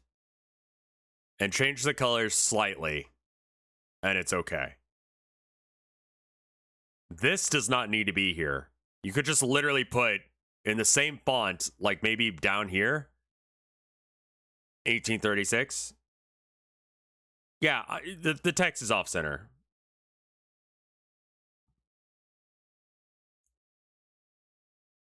This looks very similar to another symbol, which I don't think they were going for. I hope not. Where's this from? Iowa. Not quite far south enough for me to expect it.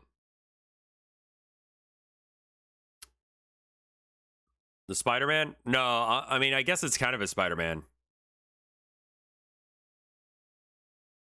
I was thinking it looked a little bit more like, God,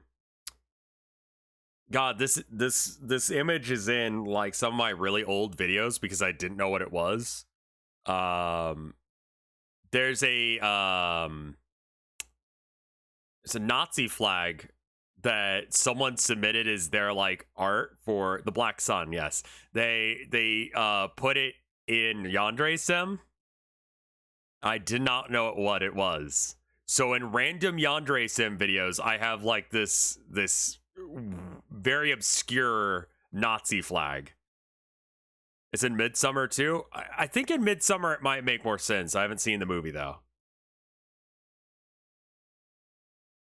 It's not obscure now, but at the time I didn't know what the fuck it was. I just thought it was a cool symbol, and turns out it's a shitty symbol.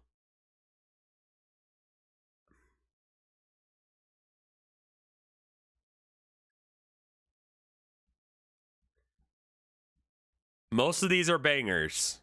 Most of these are bangers, but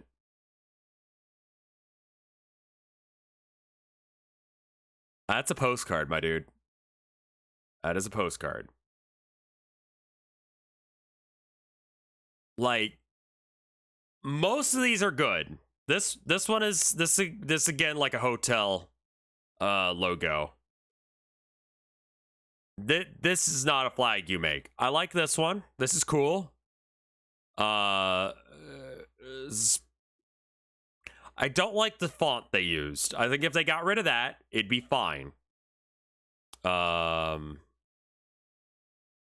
a little out there for me, but I think I can appreciate it. It's okay.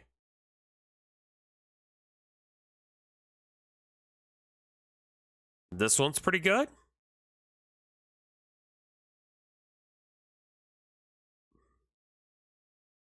Manhattan, Kansas. Yeah, I think without the text, countryside would look okay. Dodge, Wichita.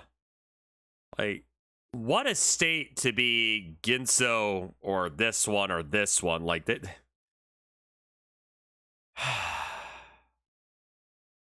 Because most of these are pretty good.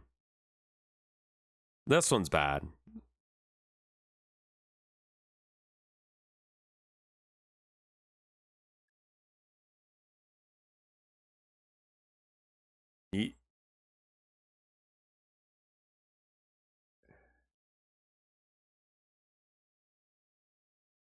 Horse.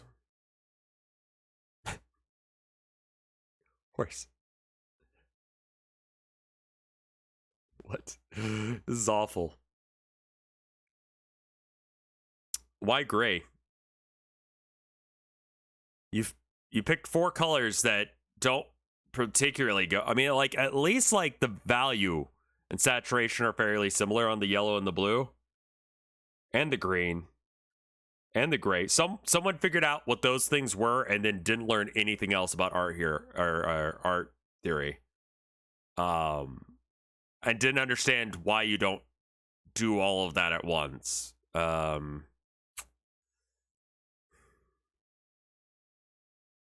Stop with the fucking gradients.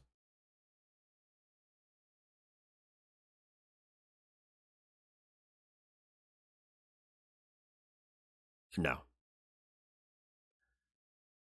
This is a 80s, 90s, maybe romance novel or murder series. Something like a, there's so many random elements to this that are upsetting. I don't like that this is off center. Yeah, it's got Murder, She Wrote vibes. That's what I was thinking.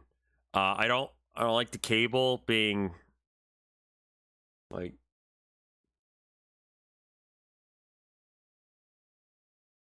you could not fuck this up.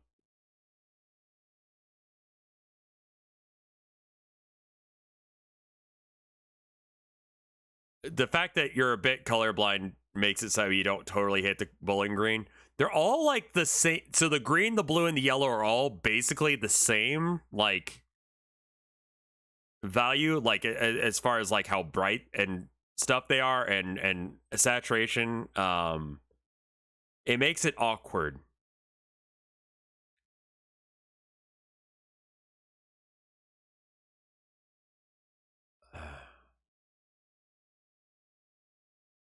We got some more Illustrator gore here. Looks like a pub logo. It does. I didn't think of that, but you're right. You had since 1842 to figure this shit out, and you put this out? This is really what you're going with? God damn.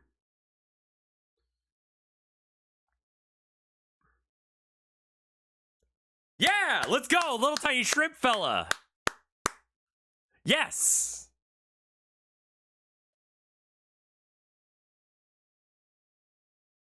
Shrimp. I hear a crybaby whiner out there. Give me a second.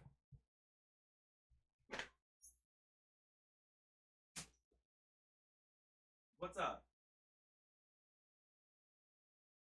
What? What?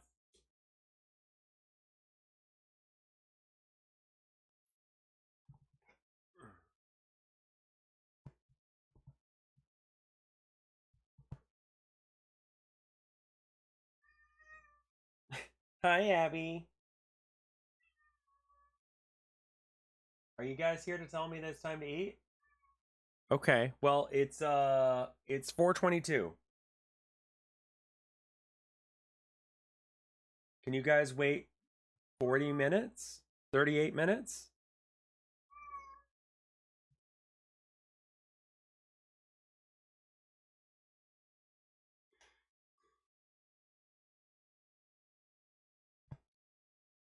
Both of you are rubbing your faces on stuff. Come here. Yeah, they know I'm gonna try and pick them up, so they just ran. Watch this. If I just keep doing this for a minute, they'll come back. No? Hi. Hi, Abby. Hi. Are you a little baby? You got a full curl going. They're both just staring at me like, what the fuck, dude? Do you guys want to give me like a couple minutes? Maybe? I love you, kitties. Why are you pinning your ears back? Like that was a scary thing to hear.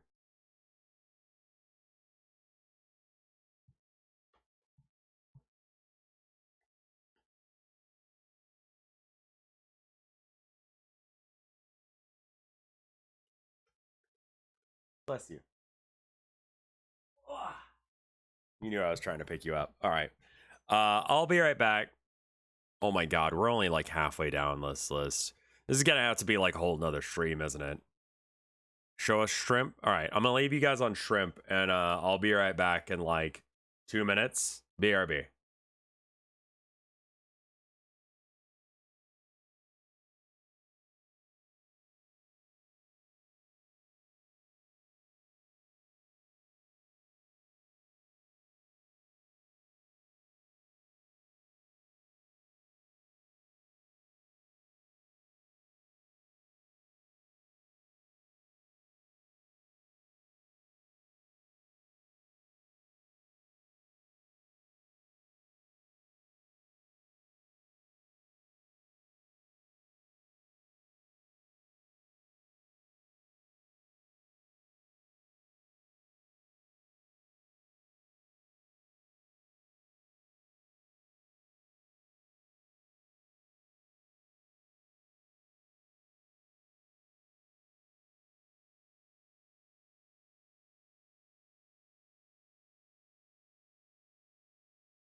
Sorry for taking so long. The kitties were not good cities today.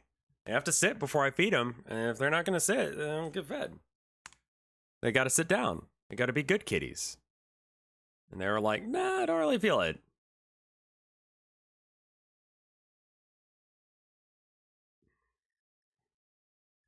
All right. We got to Louisiana.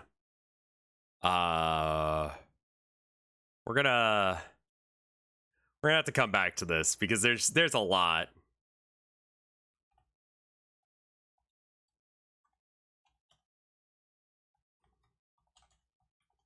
All right. I think we're gonna have to do a part 2 of this because this is just absolutely. It's occasionally you get one. Give me a good one, man.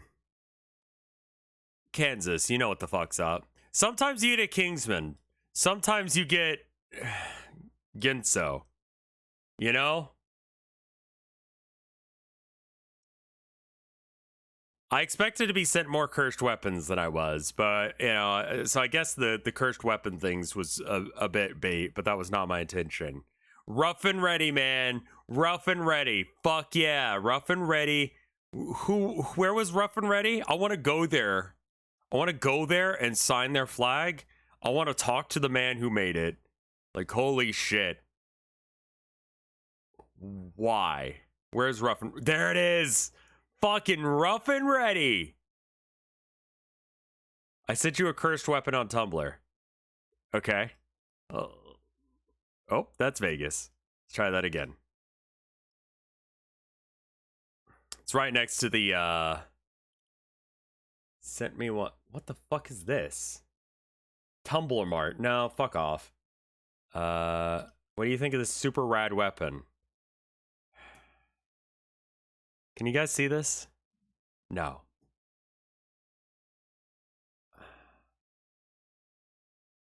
Yeah, it's some mall ninja shit.